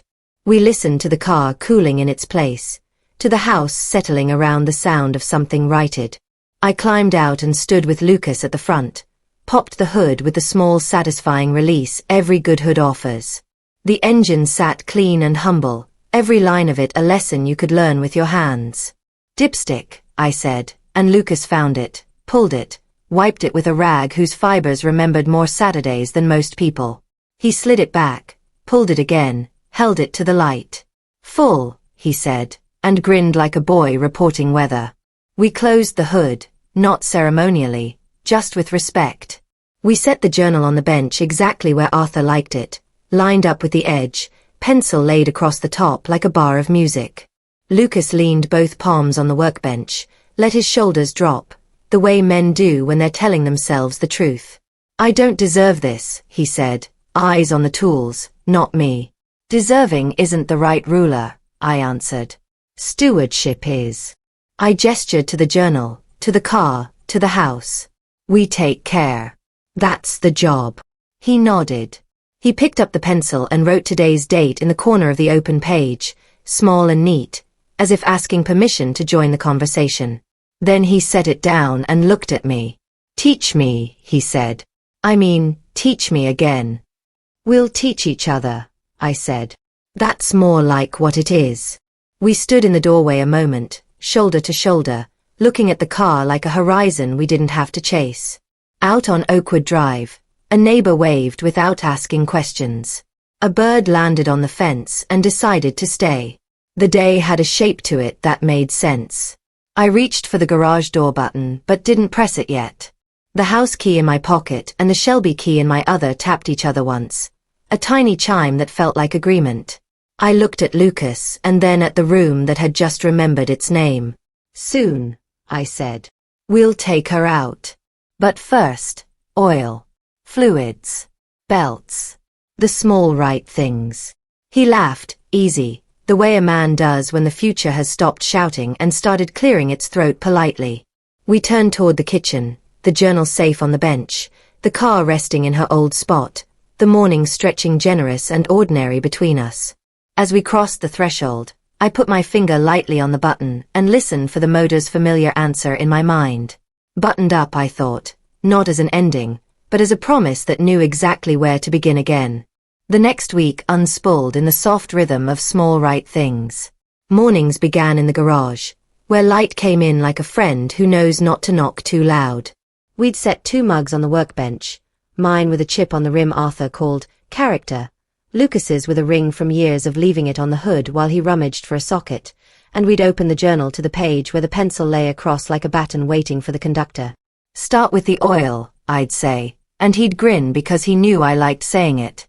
He'd pull the dipstick, wipe, check, read the amber like a fortune teller who only predicts practical things. I'd run my palm along the radiator hose, feel for the give that means, not yet, and the stubbornness that means, soon. We learned again the names of parts that sound like family or birds: idler, manifold, choke. We said them out loud sometimes, as if language itself kept bolts from loosening. There are different kinds of quiet.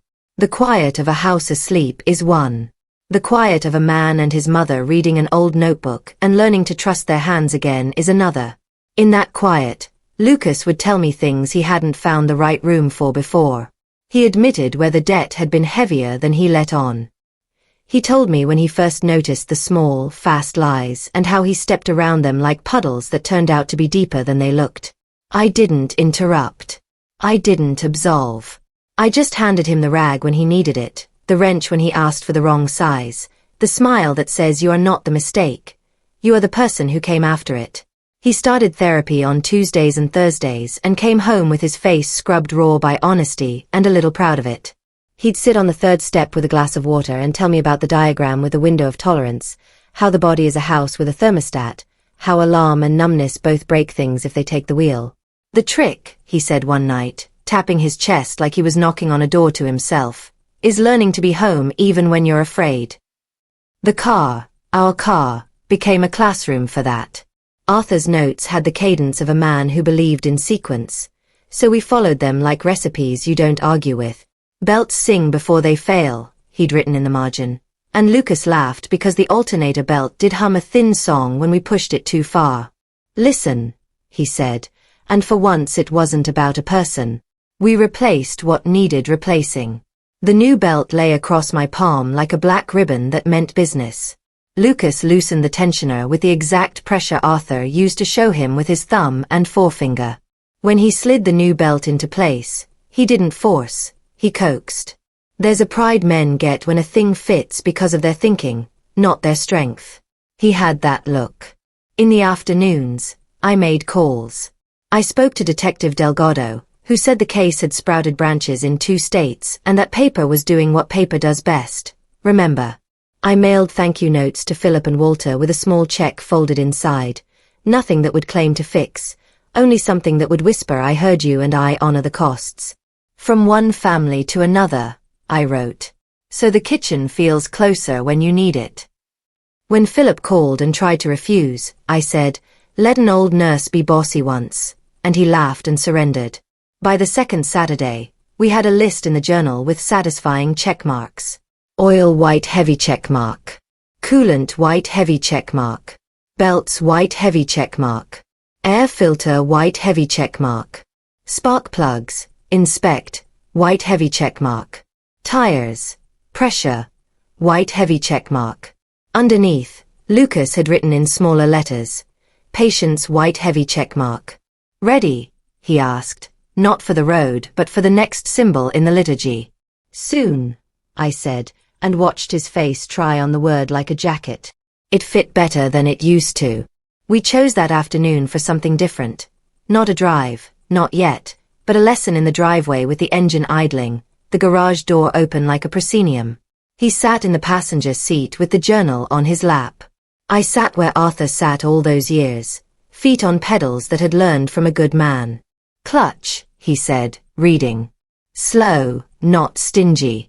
Gas just a hair. You don't coax a car like this with applause. You reassure her. That sounds like him, I murmured, left foot pressing down, right foot learning the greeting again. The engine's note deepened, polite and ready. I eased my foot up and felt the tremble where engagement lives, that sweet spot where power meets promise. The car rolled an inch, 2. I stopped us, heart light and steady. Lucas let out a breath he hadn't meant to hold. We'll do it again, I said. We did it 8 times, small inches, reverse, forward, the smallest migration a car can make and still count. The neighbors pretended not to watch, the way good neighbors do when a person is learning something that doesn't warrant spectators. The sun crept along the fender and made a small highlighter mark on the chrome. We ended with the engine off, the kind of applause we both preferred. In the quiet, the smell of warm oil rose like a friendly ghost. I set my hand on the wheel and looked at Lucas. His face held something I couldn't name until it told me. Permission. To forgive himself in installments. To let pride and humility share the same chair. That evening, after dishes and the ritual of turning off lights, I found him at the dining table with a frame and a photograph. It was the picture someone took on our 5th anniversary. Arthur leaning against the half-painted fender, grease on his cheek, me in a sundress holding the socket set like it was a bouquet. Lucas had been a streak of knees and elbows in the corner, caught mid-sprint. I thought, here, Lucas said, tapping the wall above the table where our family pictures made a quiet chorus. He hung it straight, stepped back, crooked it very slightly, and then left it. We stood there, arms folded, heads tilted in unison. The past didn't come closer, exactly. It stood taller. Before bed, I walked through the house with keys in my hand the way I used to walk through wards with a chart, checking what needed checking. Front door. Side gate. Back latch. The small camera in the hallway blinking its patient green. In the garage, the Shelby sighed its cooling sigh. I touched the fender in the dark and felt the metal hold the day's warmth like a blessing. In sleep, I dreamed Arthur and I were trying to fold a fitted sheet in a wind that kept changing direction, and he laughed the way he did when something was harder than it should be and insisted we stop pretending it wasn't. Corners first, he said, and woke me with his voice in my ear. I lay there smiling, the window cracked open to the night's honest air. The next morning, I called the caregiver group again and offered to speak, not as a nurse but as a woman who had learned some words for a thing families stumble into without a map. You don't owe anyone your signature, I wrote on a note card. Safety is not selfish. If a person's love can't tolerate questions, it's not love. It's an invoice. When I read those sentences out loud in our kitchen, they sounded less like advice and more like windows we'd opened. After lunch, we picked up the journal and found the page Arthur had marked for first drive, notes, in handwriting that looked younger than the last entries. Choose a quiet route. Windows down. No radio first mile. Listen. He had drawn a tiny map of the neighborhood with arrows that curved like a patient breath. Lucas looked at me. Today? He asked, but not like a little boy tugging at the door. Like a man asking if the season had turned. I considered the sky, which had decided to be bright without bragging. I considered my hands, which had learned to shake only when it was appropriate. I considered the car, which waited without hunger. Today, I said. We went to the garage with the kind of calm that makes keys behave. I held the leather fob like a talisman. Lucas took his seat with the journal open to Arthur's map, his finger following the route like a blessing. I settled in. The steering wheel remembered me and I it. Feet on pedals. Breath in. Breath out. Clutch, he said, a narrator I trusted. Ignition. The engine turned over and found its voice. It wasn't loud. It was present. Through the open garage, light lay across the driveway like a path someone had ironed for us.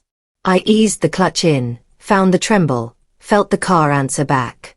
Ready, Lucas said. It was a status and a prayer. I pressed the button on the wall. The motor whirred, the door lifted, and the rectangle of morning widened into a full sentence. For a heartbeat, I just watched it rise, not because I doubted it would, but because witnessing return is its own kind of sacrament. We rolled forward, slow as a thought you want to keep. The driveway gave way to street. The street gave way to the quiet of Oakwood Drive. The windows were down. The air smelled like mown grass and somebody's bacon. The engine purred, not showing off, simply affirming.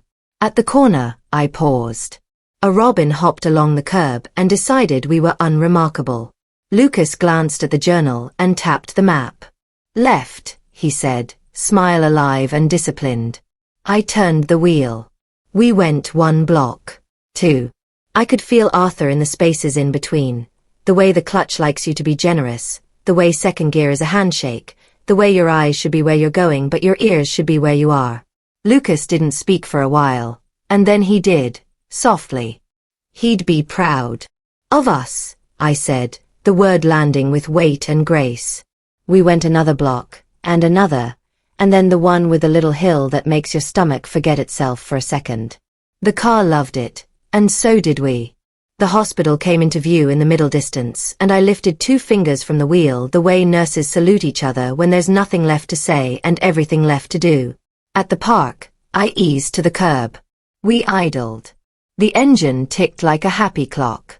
Lucas looked over, eyes bright like water in sunlight. Again? He asked. Again, I said, and set us in motion, the journal open on his knee, the map growing into a neighborhood, into a morning, into the kind of day that knows what it means to be lived. We didn't go far. We went exactly where the page said. When we came back around to our own driveway, the porch light, unnecessary in daylight, had been left on, because hope forgets clocks. I pulled in slow. We sat in the garage for a moment with the engine off and the kind of quiet that counts. Lucas put his hand on the dash. I put mine on the key. Neither of us moved to leave just yet. Outside, someone laughed down the block. A dog told the world a story without words. The house waited without hurrying us. Next time, I said. Next time, he echoed, and we stayed there a breath longer, ready as 2 people can be who have learned how to start with the small right things and let the road come to them when it's good in time. The summer settled in slow and generous, and the days began to wear our new shape without complaint. Heat came early in the morning, soft first, then confident, and the house adjusted its breathing the way bodies do when they've learned a new rhythm. The Shelby found her place in the garage like she'd never left, the journal stayed open to whatever page we needed next, and Lucas's footsteps on the stairs told the story of a man who was figuring out how to live at a kinder pace. Justice moved at its own tempo, part paperwork, part patience. Detective Delgado called one Tuesday afternoon while I was trimming peonies, her voice carrying the weight of good news carefully. She took a plea, Nora said. 12 years federal. Restitution where possible. The other states are closing loops. I sat on the porch step with my hands smelling like green and listened to the words land in my life. Lucas was at therapy. When he came home, I told him on the front walk. He nodded, eyes bright, jaw loose, a man letting something unclench. He didn't fist pump. He didn't curse. He just stood there in the lemony light and exhaled in a way that made the air around us feel roomier. The next week, a thin envelope arrived with court language that tried to be neutral and almost managed it. Annulment confirmed. Marriage void ab initio. Latin for we're going to pretend the legal part never happened, which is not the same as pretending the heart part didn't. Lucas set the paper on the dining table beside a bowl of peaches and stared at it like it might start speaking. It helps, he said finally. It's not magic. But it helps. We slid it into a sleeve and tucked it into the growing binder that had started to feel less like a record of harm and more like a map of how we made it out. I spoke twice at the caregiver support group, standing behind a lectern that had been built by volunteers who believed in people telling the truth out loud. The first time, my hands shook for the first 3 minutes, then remembered how to be useful. I said the sentences I'd written in big print on note cards because big print is a kindness to yourself. You don't owe anyone your signature. Safety is not selfish. If love can't tolerate questions, it's not love, it's an invoice. I told them about brochures that fall out of purses like clumsy doves and upstairs bathrooms that don't exist. I told them about keeping the originals in a place a liar can't reach and the copies where kindness can find them quickly. When I said Arthur's line, if the world stayed kind, it's enough for you to choose quiet. A man in the second row put his face in his hands and the woman next to him rubbed circles on his back in a rhythm that felt like a hymn. We kept doing small right things because they keep houses standing. Lucas and I replaced the spark plugs one Saturday morning with the garage door open so the breeze could be our third helper. He held the light, I set the gap. Together we tightened just enough and no more. When the engine turned over later and settled into a smoother hum, he grinned at me like he had at 5 when he learned to ride without training wheels and couldn't believe the world would let him be that balanced. I sent checks to Philip and Walter, modest ones, folded in thank you notes that said, from one kitchen table to another. Philip called from Phoenix and told me his mother's favorite cookie had been lemon sugar and that when he makes them now the house smells like the childhood he thought he'd lost. Your note felt like a porch light, he said. Walter emailed a picture of his father's old shop sign, cleaned and rehung in his garage. It shouldn't help, he wrote, but it does. We took longer drives. Not far at first. Just loops that became figure eights that became quiet runs out past the edge of town where the road rises to show you what the land is for. Windows down. No radio. Listen, the journal had said, and we did. The engine note braided itself into the summer soundtrack. Sprinklers ticking, crows arguing, the clink of ice in the kitchen at dusk. Sometimes we didn't speak for whole miles. Sometimes we talked the way a mother and son talk when the conversation doesn't have to defend itself. Recipes, old schoolyard stories, Arthur's particular brand of stubbornness that we both missed and both inherited. One evening, we climbed to the overlook where the town lies in your lap like a complicated baby.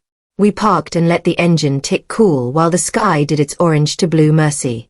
Lucas rested his arms on the top of the wheel and watched the hospital lights blink on in the distance. Do you ever miss it? He asked. Work, I mean. The way a shift can make you forget everything but the next right thing. Every day, I said. But I don't miss the part where you have to be brave because someone's worst hour demands it. I like choosing bravery in smaller doses. I reached across and tapped the journal on his knee. Like this. He nodded. I used to think bravery was big, he said. It feels small now. And heavier. In a good way. Back home, the mailbox held 2 envelopes with agency logos that never mean anything social. One was the restitution paperwork, money destined to travel in slow, bureaucratic stitches. The other was from the DA's Victim Services Office, offering counseling, lists, numbers. I set them on the counter next to a single daisy I'd cut short and stuck in a juice glass because that's the life I'm building. A little official, a little wildflower. There were lonely nights. Of course there were. Nights when Lucas sat on the porch step and didn't want to be petted with words. Nights when the house creaked too much like old bones and the quiet threatened to turn into a story about being left. On those nights, I made soup at an hour no recipe recommends. I folded towels that didn't need folding. I walked out to the garage and put my palm on the car the way you might put a palm on a sleeping child's back, not to wake them, just to tell your hand the truth. And then there were mornings that surprised me with their plain joy. The sun caught the metal of the house key on the dish and threw a small coin of light on the wall. The camellias found their pink in an honest way. Lucas came down the stairs and didn't look like he was bracing for a blow. We ate eggs. We read the paper. We put a checkmark in a box that hadn't existed 3 months ago. On a Sunday that had the good manners to be mild, we came home from church to find a neighbor standing at the curb, admiring the Shelby with the respectful distance car people give each other's altars. He touched the brim of his hat when he saw us. Arthur would be glad, he said simply. We thanked him. After he walked on, Lucas ran a finger along the trunk and said, he is. Not past tense. Something more complicated. More true. Late that afternoon, we did the fanciest thing we'd allowed ourselves since all of it began. We drove to the diner at the edge of town where the waitress calls everyone honey and never gets it wrong. We took the booth near the jukebox. I ordered meatloaf because meatloaf feels like a vote of confidence. Lucas got the turkey club and a slice of lemon pie because he'd earned both. When we stood up to leave, the waitress tapped the counter and said to me, he looks better, like a report card you can frame. On the way home, we didn't turn on the radio, not even to be nostalgic. The road lay straight and good, the kind of blacktop you trust. At a red light, Lucas glanced at me. I still hear her sometimes, he said, meaning Serena and the words she'd thrown like dull knives. I still hear the part where she said no one would want me. I studied his face, which belonged to my baby and to the man he'd become and to nobody else. I want you, I said. With all my chores and all my small talk and all my Sundays. Your father wanted you. So much he planned past himself. And you, I tapped his chest lightly twice, the way I used to before youth football games. You are learning to want yourself. That's the part she couldn't stand. We turned on to Oakwood. The porch light was off at last because Hope had learned the clock again. The garage door lifted with its old groan. We rolled in and let the engine quiet itself. I sat for a second, the steering wheel warm under my palm, and looked at the workbench, the pegboard shadows, the green journal, the pencil resting like an obedient dog. Lucas opened his door and paused, listening to the tick-tick of metal cooling. We did good, he said, not bragging. Just witnessing. We're doing good, I corrected, because tense matters. He grinned, climbed out, and went to hold the door between garage and kitchen like a gentleman in a black and white movie. I checked the house key on the dish, the brass 447 in the pocket of my jacket, the leather fob sleeping in the same shallow bowl. 3 little weights. 3 kinds of open. I pressed my finger to the button by the garage door and waited for the motor to begin its easy, earned rumble. As the door came down, the rectangle of daylight narrowed into a strip, then a band, then a thin line I could have mistaken for a thread. Just before it disappeared, I heard Arthur's voice in my head, the nightly benediction he gave this house for 4 decades. Buttoned up, I said out loud, giving the words back to the room that had earned them. We went inside. The air smelled like coffee and motor oil and lemon cleaner, and the kind of peace you don't display because it works better when you use it. I hung my cardigan on the chair back where Arthur's flannel still kept its shape. Lucas set the plates from lunch in the sink and turned the water on like a ribbon. We moved around each other the way people do when the choreography has finally been memorized. Easily, kindly, no elbows. Later, when the kitchen was quiet and the lamps had their say, I took out a note card and wrote one last sentence in the plainest hand I could make, because some truths deserved to be readable from across the room. The biggest win wasn't catching her. It was learning where to sign, and then stepping up the porch steps with our own keys in our own hands. I used to think endings announced themselves with trumpets. These days I know better. Endings arrive on ordinary Tuesdays with a grocery list and the mail, and if you're not paying attention, you'll miss the moment you moved from surviving to living. The week after the diner, I woke to the sound of the sprinkler ticking across the lawn and realized the sound didn't make me lonely anymore. It just sounded like water doing what water does. Lucas was at the table, a legal pad open, pen in hand. His face had that post-therapy openness, like a window cracked to get the weather right. He'd drawn 2 columns, what I owe and what I carry. Under the first he'd written practical things, call the accountant, return the box of her clothes the court said was hers, schedule brake pads for my own car. Under the second, he'd put words I wanted to kiss. Patience, making amends, staying. He looked up, sheepish. Homework, he said. I like your teacher, I said, and meant all of them. His counselor, Detective Delgado, the world on its better days, Arthur's neat hand in the old green journal. We did the small right thing of breakfast. Toast, eggs, the last of the strawberries. After dishes, he disappeared to his room and came down in a clean shirt, hair damp and combed like a promise. I'm going over to Mr. Corrigan's, he said. He needs a hand hanging shelves. That man has been threatening to organize his garage since the Clinton years, I said. Lucas grinned. Then I'll witness a miracle. The door closed behind him with that particular catch our latch makes. Not a thud, not a snap, just a satisfied click. I stood for a minute in the quiet and listened to the house breathe. The pegboard in the garage held its outlines bravely. The workbench kept its green book like a faithful friend. The Shelby sat even in the dark, and the air around her smelled like Saturdays and an honest day's work. I took a paper bag from the pantry and filled it with small things that had been waiting for me to have the right kind of courage. The sympathy cards I hadn't read, now ready to be opened and appreciated. The extra brochures from the caregiver group with my notes in the margins. A tin of lemon sugar cookies for Philip's note that somehow made its way into my oven. A fresh ribbon for the journal because paper deserves to feel tended. On top I set the framed photo of Arthur and me, the one Lucas had hung. It felt like the right day to visit his stone and feed the conversation. The cemetery was green and properly mowed, quiet without being solemn. I parked under a maple and walked the path I could do with my eyes closed. Arthur liked this corner, near the veterans, where flags make a small chime when the wind gets bossy. His marker was simple. Name, dates, a tiny wrench etched in the corner because a life should confess what it loved. I brushed away a leaf. I set the picture down. Morning, I said, and the word didn't break. I told him the whole of it. Not the pain, he'd seen that already, but the parts that needed his grin. How Lucas had chosen to stay. How the Shelby had backed herself into the exact memory of her spot. How Detective Delgado spoke like a metronome for justice. How Hal had showed up with a car and a debt you pay with your life. I told him about the map he'd drawn for our first drive and how we followed it like church. I told him about the note card I'd written for the caregiver group and how a man in the second row held his own face like a miracle. I told him his stock certificates made freedom possible and how I was spending them slow, like a long letter.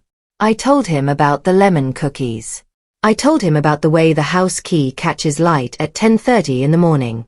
I told him that grief had changed shape, not gone, just less of a blanket and more of a sweater I could take with me without overheating. Buttoned up, I said to the ground when I finally stood, and the phrase fit here too. He would have liked that. On the way home, I swung by the caregiver center to leave the extra brochures and a little check. The receptionist, a woman about my age with a blouse the color of robins, took the envelope and patted my hand the way we used to pat families when there was nothing else to do for the next 5 minutes. Come back, she said. People listen when you talk. I stopped at the hardware store because the workbench wanted a new magnet strip for the little screwdrivers Arthur always miscounted at day's end. The boy at the register called me ma'am and threw in a handful of felt pads for chair legs. You remind me of my grandma, he said, and somehow it didn't make me feel old. It made me feel like a member of a guild. By the time I turned onto Oakwood, the sun had slid toward the sycamore. The house looked like it throws shade on purpose, the good way. An envelope sat in the mailbox, big and official. I carried it inside and opened it at the kitchen counter, knife sliding under paper like a key finding a familiar lock. It was from the bank. The lady with the blazer that scuffed when she moved had processed the transfer we'd set up. A portion of the Northbridge stock, melted into something safer, slower, mine. Her note, handwritten at the bottom, said, "Congratulations again. It's a pleasure to help a plan come together." I pressed the paper flat with my palms the way you press down dough before it rises. Then I filed it in the binder behind a divider Lucas labeled with his neatest penmanship. Future. Late afternoon makes a particular kind of light in a garage. Kind enough to flatter, honest enough to tell you where you missed a spot. I opened the door and the old motor gave its benign groan. The Shelby's paint drank the gold generously. I set the magnet strip on the wall and lined up the screwdrivers in descending order like a choir that knows its parts. I tied the new ribbon around the journal and laughed at myself because paper doesn't need adornment, but hearts do. Lucas came home with a smudge of someone else's sawdust on his cheek, and his shirt untucked in the relieved way of a man who's been useful. "Shelves up," he said, proud and sheepish both. "Miracle confirmed," I said, and handed him a damp rag. He wiped his face and then stood, looking at the car. "Drive?" he asked. It wasn't a demand or a plea. It was the right next small thing. We didn't make a production of it. No heist movie montage. No matching scarves. We just climbed in, familiar as a couch, buckled, and let the engine join the afternoon. The journal stayed on the bench because we knew the route by heart now. Out to the overlook, down by the river, a slow loop past the school where boys run in June like they've invented legs.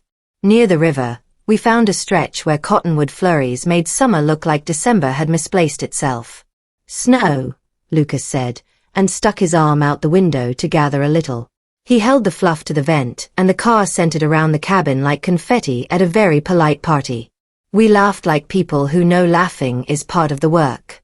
At the overlook, we parked and watched a freight train pull its story along the tracks. Lucas rested his head back and closed his eyes, not to sleep, just to feel the lid of the day for a second. "I keep thinking there's going to be a big moment," he said. "A sign. And then it's this. Cottonwood and trains and a decent clutch. Most miracles look like maintenance from up close," I said. I've stopped resenting that. He turned, serious. Thank you for not giving up on me. He said it like someone signing his name the right way across a line that matters. I didn't, I said. Your father didn't either. He just prepared better than we deserve. We sat with that, the way you sit with good soup, warm, silent, content to be nourished. On the way home, I took the long way down Oakwood on purpose. The houses familiar enough to feel like a chorus and different enough to keep a person awake. Mrs. Lynn waved from her porch with the hose in her hand. Mr. Corrigan saluted with a hammer. The porch light at our place was off. The first weeks it had been a beacon, now it had learned the clock again. We pulled into the driveway, and I eased us into the garage with the care you give any beloved thing. We stayed a moment with the engine quiet.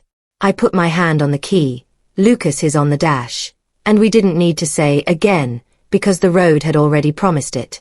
When we climbed out, he touched the workbench the way you pat a dog as you pass, a habit a heart learns when it's ready to love without needing to announce it. Inside, evening put its coin of light on the wall at 10:30 as usual.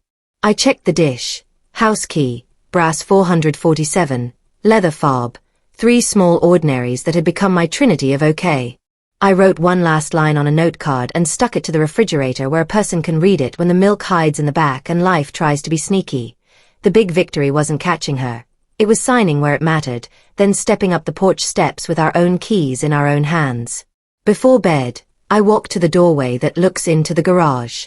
The Shelby was a dark shape softening into night.